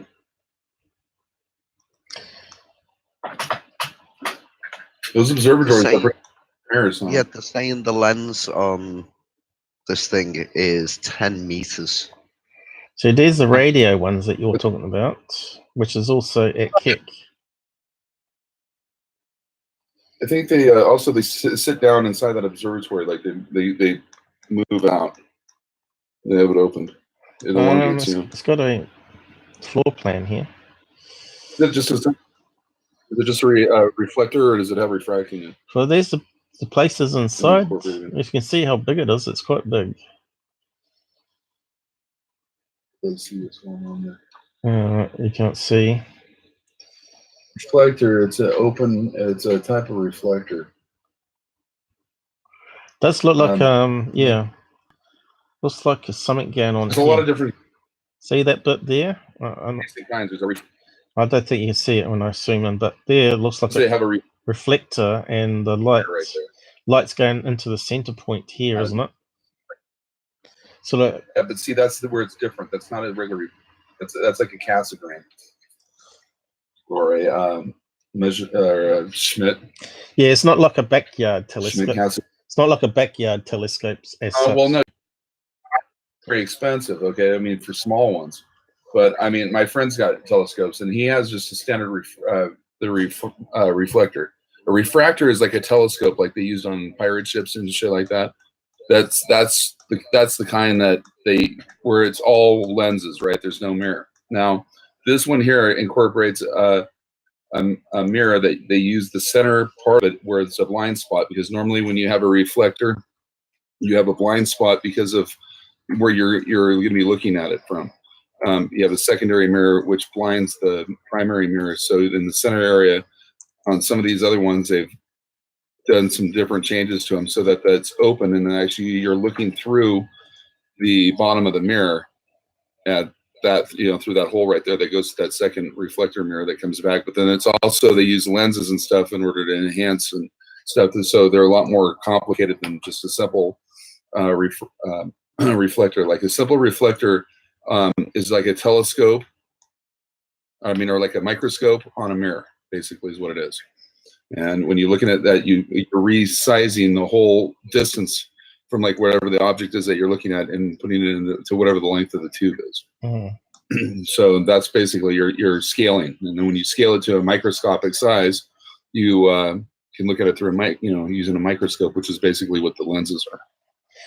That's all they do is magnify that part. 10-meter primary mirrors, currently among the largest on the Earth, anyway. On the planet. The reason why they can't really make them any bigger than that is that the gravity of the Earth creates a flaw in the glass when they're pouring it. And I guess the only way they could actually make anything bigger than that, it would have to be done out in space.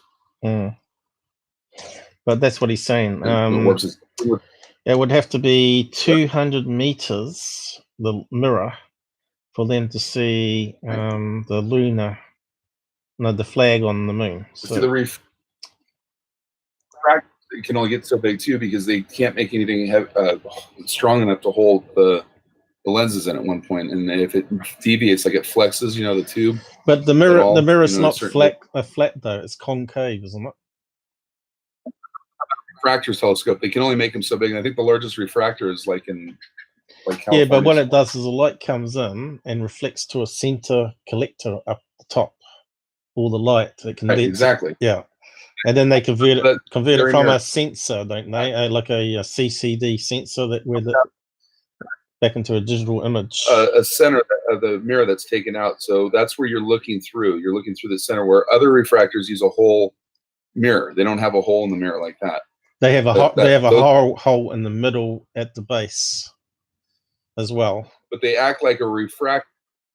They're like a refractor and a reflector put into one, and they can see a lot further than like your standard refractor on some points. On other points, they're not as good. I mean, if we're looking at the moon, the Cassegrains, from what I understand, are the best ones. They can go like pretty far in there. It's pretty awesome. Well, there must be also even with a small one. Yeah, there must be also a limit to the size of a glass lens you can make too. Exactly. With on a refractor, that's the problem, is that they can't make them any larger because they can't keep them lined up. The weight and gravity and everything else in the tube, they're so heavy. And I think, like I said, the largest one is in California that you can. Yeah. And back like the 1920s or something like that. I mean, they pretty much mastered that style way back when. But so there's optical telescopes. But they're incredible too. If you look at and a tractor at the moon, it's and there's radio ones. It's like wow, right into stuff with it. So what's the difference between radio ones then? Because that's looking at electrospectrum, and light's part of the electrospectrum radio telescope. So I'm not sure why they can't. I suppose it's got to emit the light from the moon crater, and it's got to be able to pick it up as a radio signal. How's that sort of work? Radio telescope. 36 feet. Let's see. How's this? 36 feet, really? A radio telescope is a specialized antenna and radio receiver used to receive radio waves from astronomical radio sources in the sky. Radio telescopes are the main observant instrument used in radio astronomy, which studies the radio frequency portion of the electromagnetic spectrum.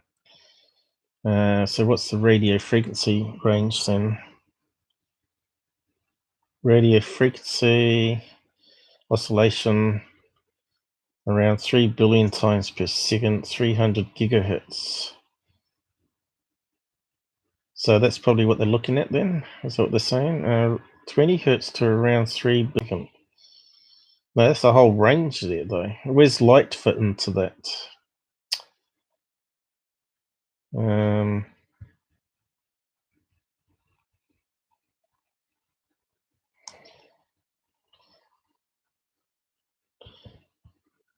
What's the difference between lights? Let's see.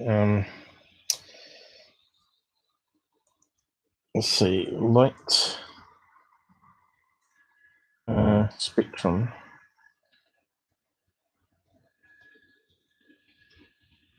What range does that cover?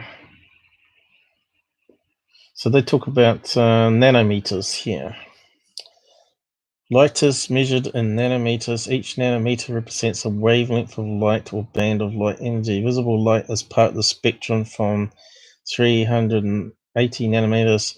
So that's way below 20 hertz, isn't it? So that's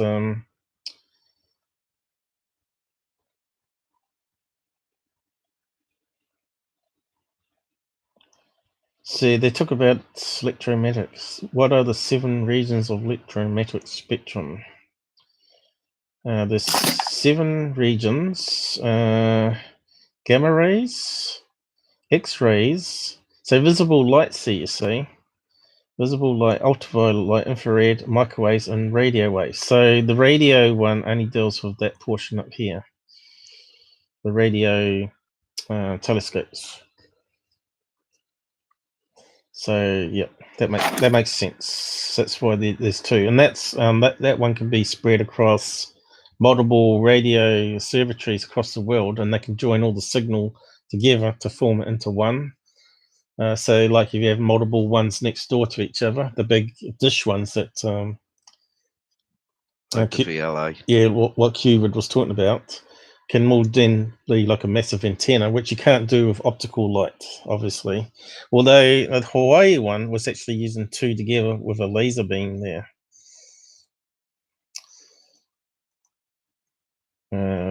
2 of them. I suppose one's called KEC 2 and one's called KEC 1. So why does it use 2? That's a good question. Let's find out. Why is it used 2? Type why.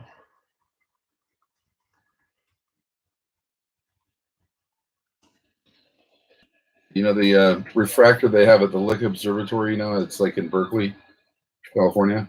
Mm-hmm. It's like one of the largest in the world, and they had it in service in 1888 is when they had that telescope built. That's how old it is.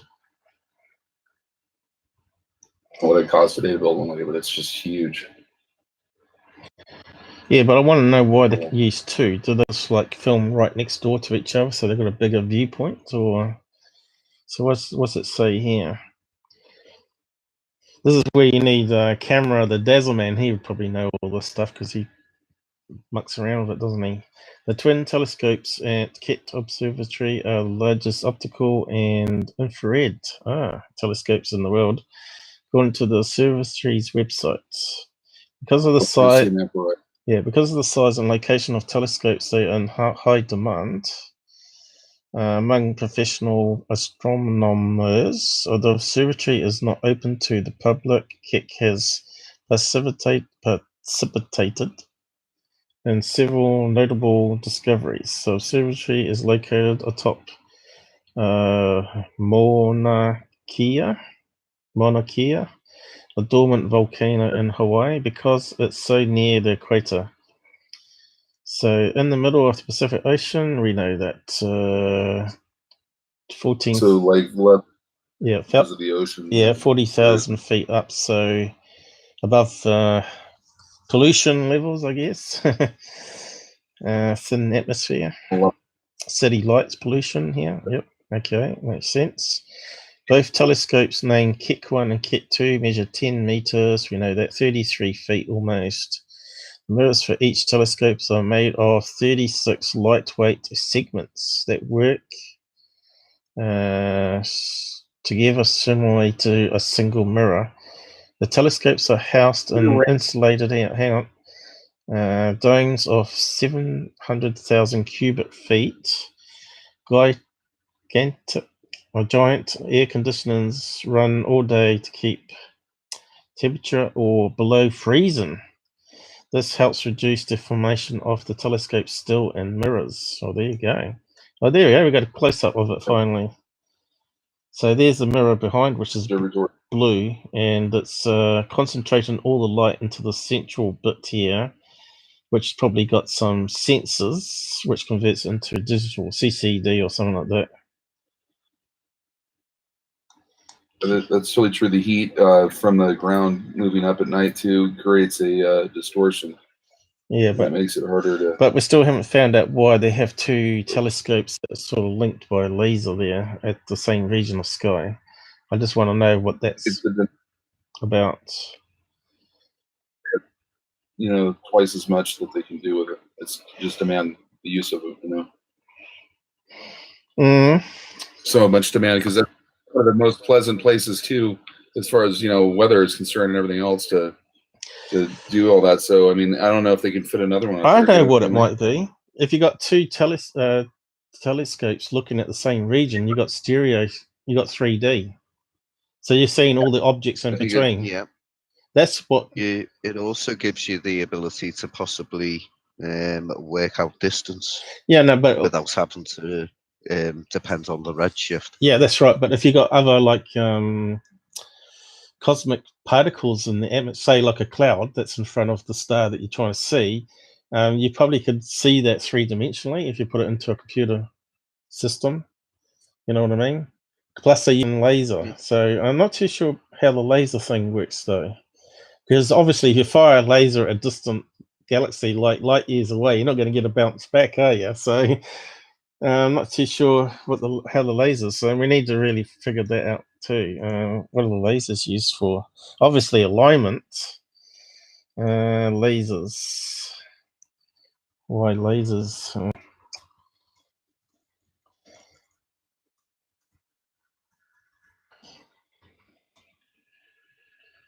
And what are the lasers I would have used thought for? myself it's probably more of an approximation of distance.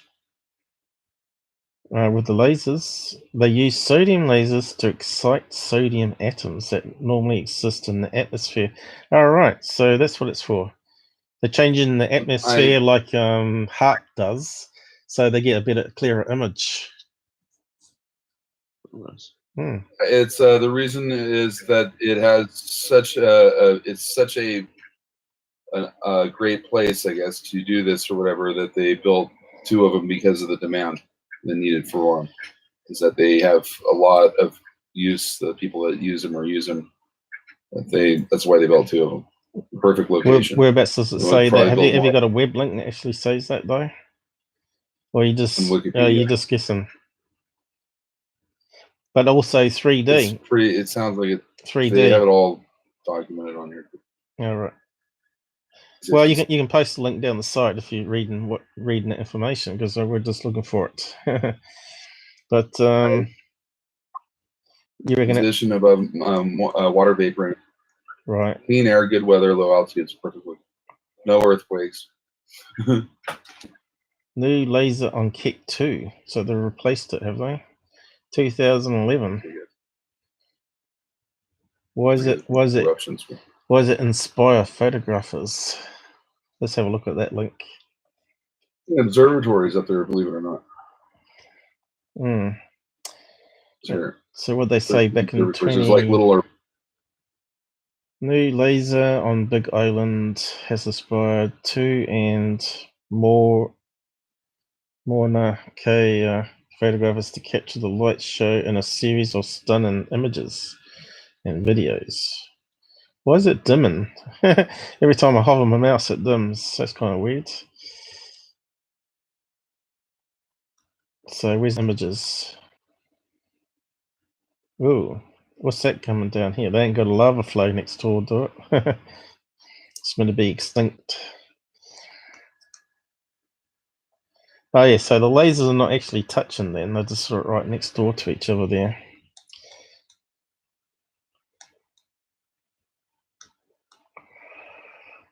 Anyway, we'll get back to what the main article was talking about, what Hubble can't see. Oh, well, I think we learned a wee bit there anyway. You know, we're always learning stuff when we're researching live, so I suppose it's less on UFOs tonight than other topics, but yeah. Apparently, they're unhappy with those observatories being up there, and they have till 2020, I guess, and they may have to take them down. Yeah. Even barely resolving the lunar landing base, 9.5 meters across. So where do we read from here? More details for the mathematical inclined. How did I calculate this stuff? Well, there's a procedure. Let's take care of Hubble and find out the smallest thing it can see on the surface on the moon. Revolution in radians equals wavelength divided by telescope diameter, or R equals W/D. This is the formula from optics. So the Hubble, we know that the telescope diameter is 2.4 meters. It's not very big. It had to fit to this shuttle. Also, we know the visible wave light is the range of 400 to 700 nanometers, which we looked up before. I'll use 600 nanometers because somewhere in the middle I've used it before for calculations. If you use all units of meters and do R equals 600 E negative 9. E negative 9, what was that business there?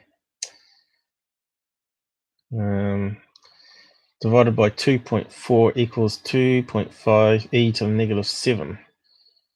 Well, that gives us the resolution of the Hubble and radians, which isn't too intuitive, but we can convert to meters on the surface of the moon. So he's got a little diagram here. To find this, how do you say that one? Spatial extent, that 2.5 e minus 7 radians is at the distance of the moon. Set up a triangle between Earth and the moon where R is the angle in radians, and we calculate X. So there's what it can see. And you can see it's a bit like a laser. As it gets further away, the beam sort of spreads out, which you get with a laser pointer. If you point it up to the sky, the atmosphere tends to spread it out. So basically what it works out to be is a football stadium. The smallest thing the Hubble can see from the orbit of Earth is a football stadium. What you do is... hang on, what did you say? What, those telescope mirrors that are on the 33 or 36 foot telescope, the 33 foot, the 10 millimeter primary mirrors? What about? They're not one mirror. They're 36 segmented mirrors. Yeah, I think I read that out before, didn't I?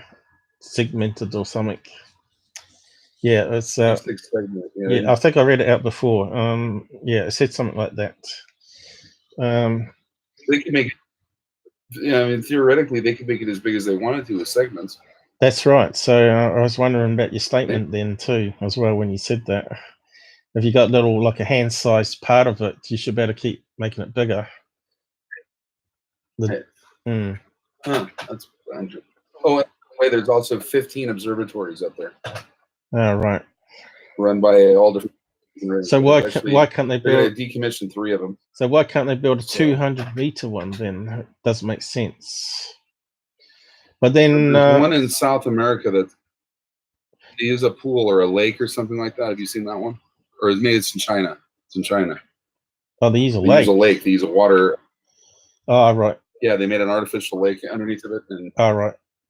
And it has this thing that scans across it, and it uses it as a reflector. Okay. But if you made, they said there's nothing more.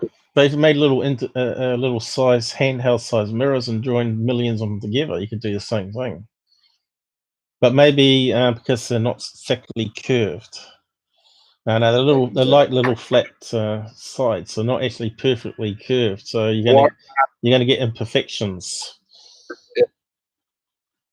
So it does curve, and if they built the basin right, it would curve up because of the natural surface tension of the water. Like if in a cup, if you look at water in a cup, because the surface tension, it actually pushes up on the sides. There's the gravity in the center. Right. A little phenomenon. So that's why I think the Chinese are using water. So what's he said? I'll try to find that out. So just finish this off. When do you get is 96 meters, 315 feet.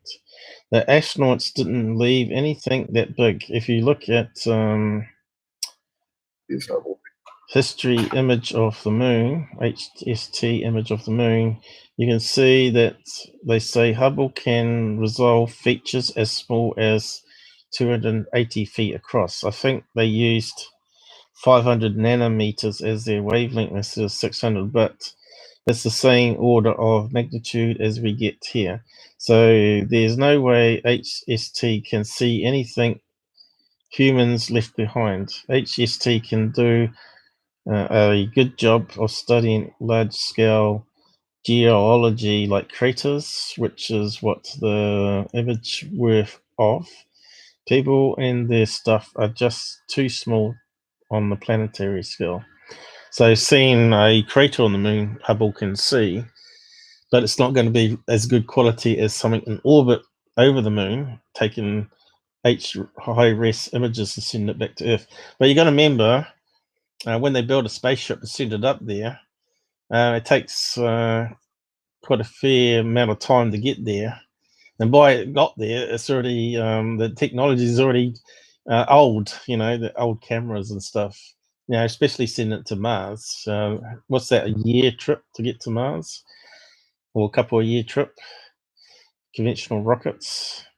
Let's find out. Yeah, I thought it was a couple of years. Well, let's find out. There's more questions than answers. How long?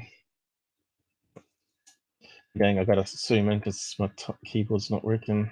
Come on. Got it selected, didn't I? How long to get to Mars? Oh, there we go. What's it coming up with? Journey from Earth to Mars takes about 300 days. Every 2 years, Mars is at the closest point, only 55 million kilometers from Earth. Is that all? And it's the ideal time to send a spacecraft. Travel time depends on the position of planets and how much oil you're willing to burn. Okay, so if you keep burning, you're going to accelerate faster and faster. So 300 days. So that's just less than a year then. But you have to wait every 2 years before you can get that. So how long does it take to get to the moon? Days. You reckon? Takes about 3 days. There you go. 3 days for spacecraft to reach Mars. During a time, spacecraft travels at least 240,000 miles, which is quite a lot, which is the distance between Earth and Moon. There you go. So we found that out. Hang on, you're just breaking up. I'm not sure how. Say that again. Yeah, you're breaking up. I'm not sure if it's just us on Discord that's breaking up or whether YouTube's catching it as well, but I'm not too sure on that. But we have to see if it plays back with us talking over each other. Yep, so say what you want. What was the distance between Earth and Moon? Earth and Moon? 240,000 miles. 240,000 miles. Or 386 kilometers. 1,000 kilometers.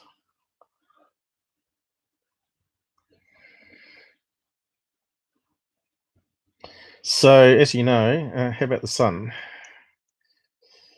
Sun looks... Sun is a long ways. 8.5 minutes for the light to leave the sun to reach the... takes 8 minutes, we know that, yeah. It takes 8 minutes. Let's see. The unmanned NASA New Horizon probe traveled away from Earth on its path to Mars. We're after the sun. If it traveled to the sun, it had taken just over 106 days to reach. It takes light approximately 8 minutes and 20 seconds to travel from Earth to the sun. So they sent a probe to Mars, which would have taken a year, but to the sun, that doesn't make sense. Taken 106 days. How does that make sense? Because the Mars is closer, isn't it?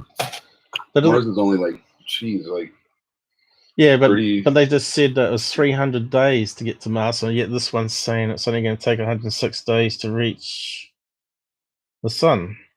No, Mars is... you meant Mars to the sun. I think that you're saying, or Mars I think that wiki or whatever it is, Earth. I think that's wrong. I think that information is wrong. How many years would it take to reach the sun? Let's go to here. Let's see what this says. The sun seems so close because we can feel its warmth and watch it to ripen our tomatoes. But it's out there, way out there. Even in a commercial jet flying at 550 miles per hour, it would take 19 years to get there. That's incorrect. The sun does not produce heat like we think it does, like radiant heat. What it does is that when we feel the refraction of the photons and they hit or strike something, like the atmosphere is radiant from the, because if you go way up in the atmosphere, I don't know if it's electrons. I think it's just it causes vibrations in the atoms, which releases the heat. Something and you give up an electron. That's you look at this. It's physical science, and that's how, like in other words, okay, a solar panel. How do you think a solar panel produces an electric charge? Yeah, but the sun produces an electric charge when it strikes that surface and then releases the electron that's absorbed by the solar panel instead of being released into the heat, into the air or whatever, or to whatever it goes in and gets absorbed in you maybe. That's why you get sunburned. UV light comes down and it accelerates the surface of your skin, and when the visible light travels in, there's like a UV that's visible and a UV that's invisible.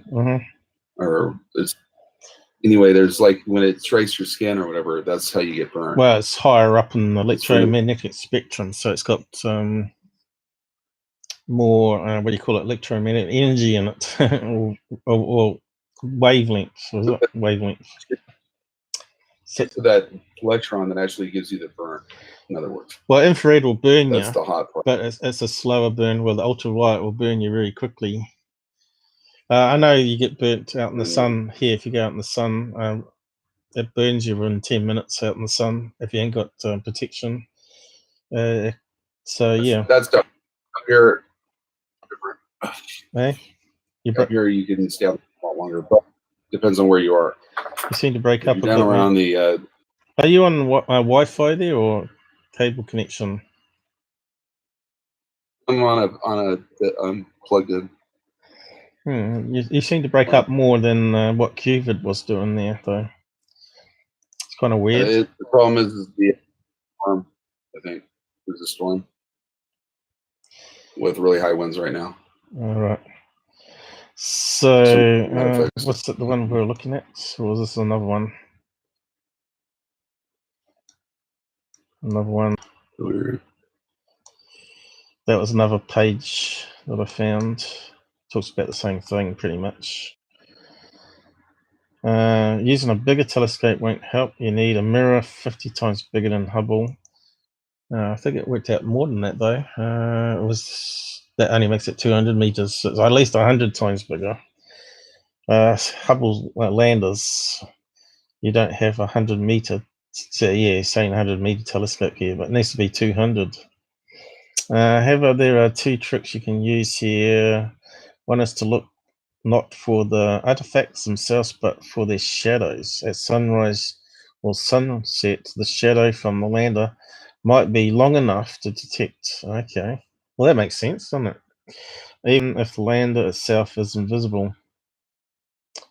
Plus, to try and convince committee in charge of the hotly contested and hugely oversubscribed telescopes to give you a night. So he's talking about the Hawaii telescope thing. The other method is obviously enough to go back to the moon and take a look later this year. We will be sending the Lunar Reconnaissance Orbiter, LRO, which we talked about last stream. Talking about that stupid choo-choo train that security team said was airbrushed out. A machine that will be able to resolve objects as small as 0.5 meters, right? What are you saying? Better? Better? I think it cut out then. Yeah. But I don't think this will help our argument. Moon hoax believers have made it their mission in life to deny the veritable tsunami of evidence that the landers were real. That includes pictures taken by astronauts themselves. Do you really think they believe more pictures returned by NASA? I sure don't. Once you stick your fingers in your ears and start saying la la la la la. So yeah, this guy sort of talked about the same.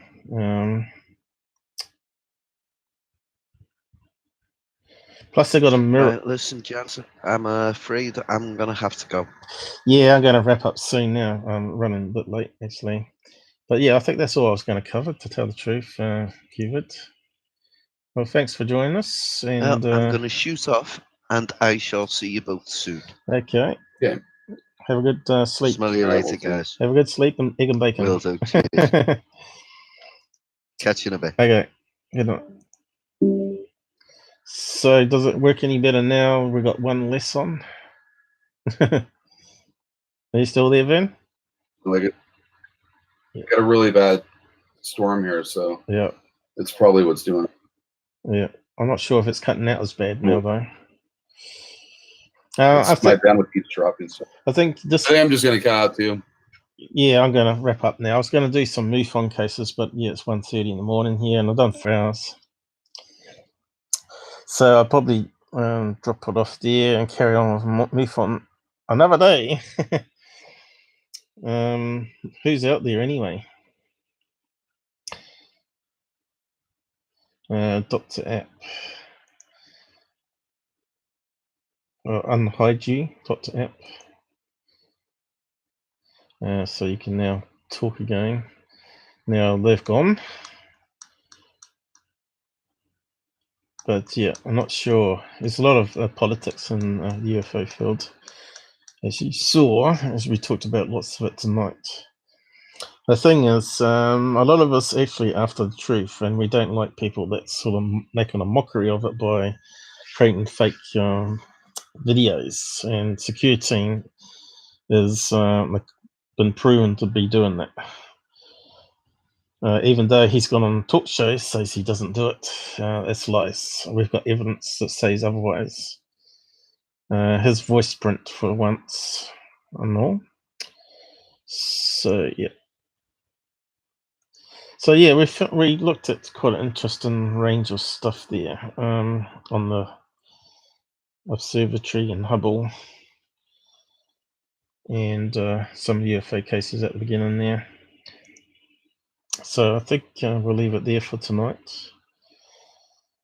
Friday, which will be Thursday in America, is my next live stream. Hopefully I don't oversleep this time, but I'll be up for 1 p.m. lunchtime, after lunch. That should be like evening, 6 p.m., 7 p.m., 8 p.m. USA times, I think, or even 4:30, I think, might be one location. And that should also suit UK people that are night owls, because it'll be like 12 o'clock at night, or midnight, I should say, and early morning. I know Robert might join us Friday, so we'll see how it goes, and we can definitely look at some more UFO cases or videos that's out there. So yeah, we'll close off the stream and say good night to you, and please like and share, helps the channel out, of course. And we set up Discord there, which sort of slowed down things. But yeah, my Discord link, if you want to join it, like those two guys did, to come on talk, simply do what we did. Simply use that link that I've posted in my YouTube in the banner, and I will add you, to the approve you as well. I think it gives you temporary access or something.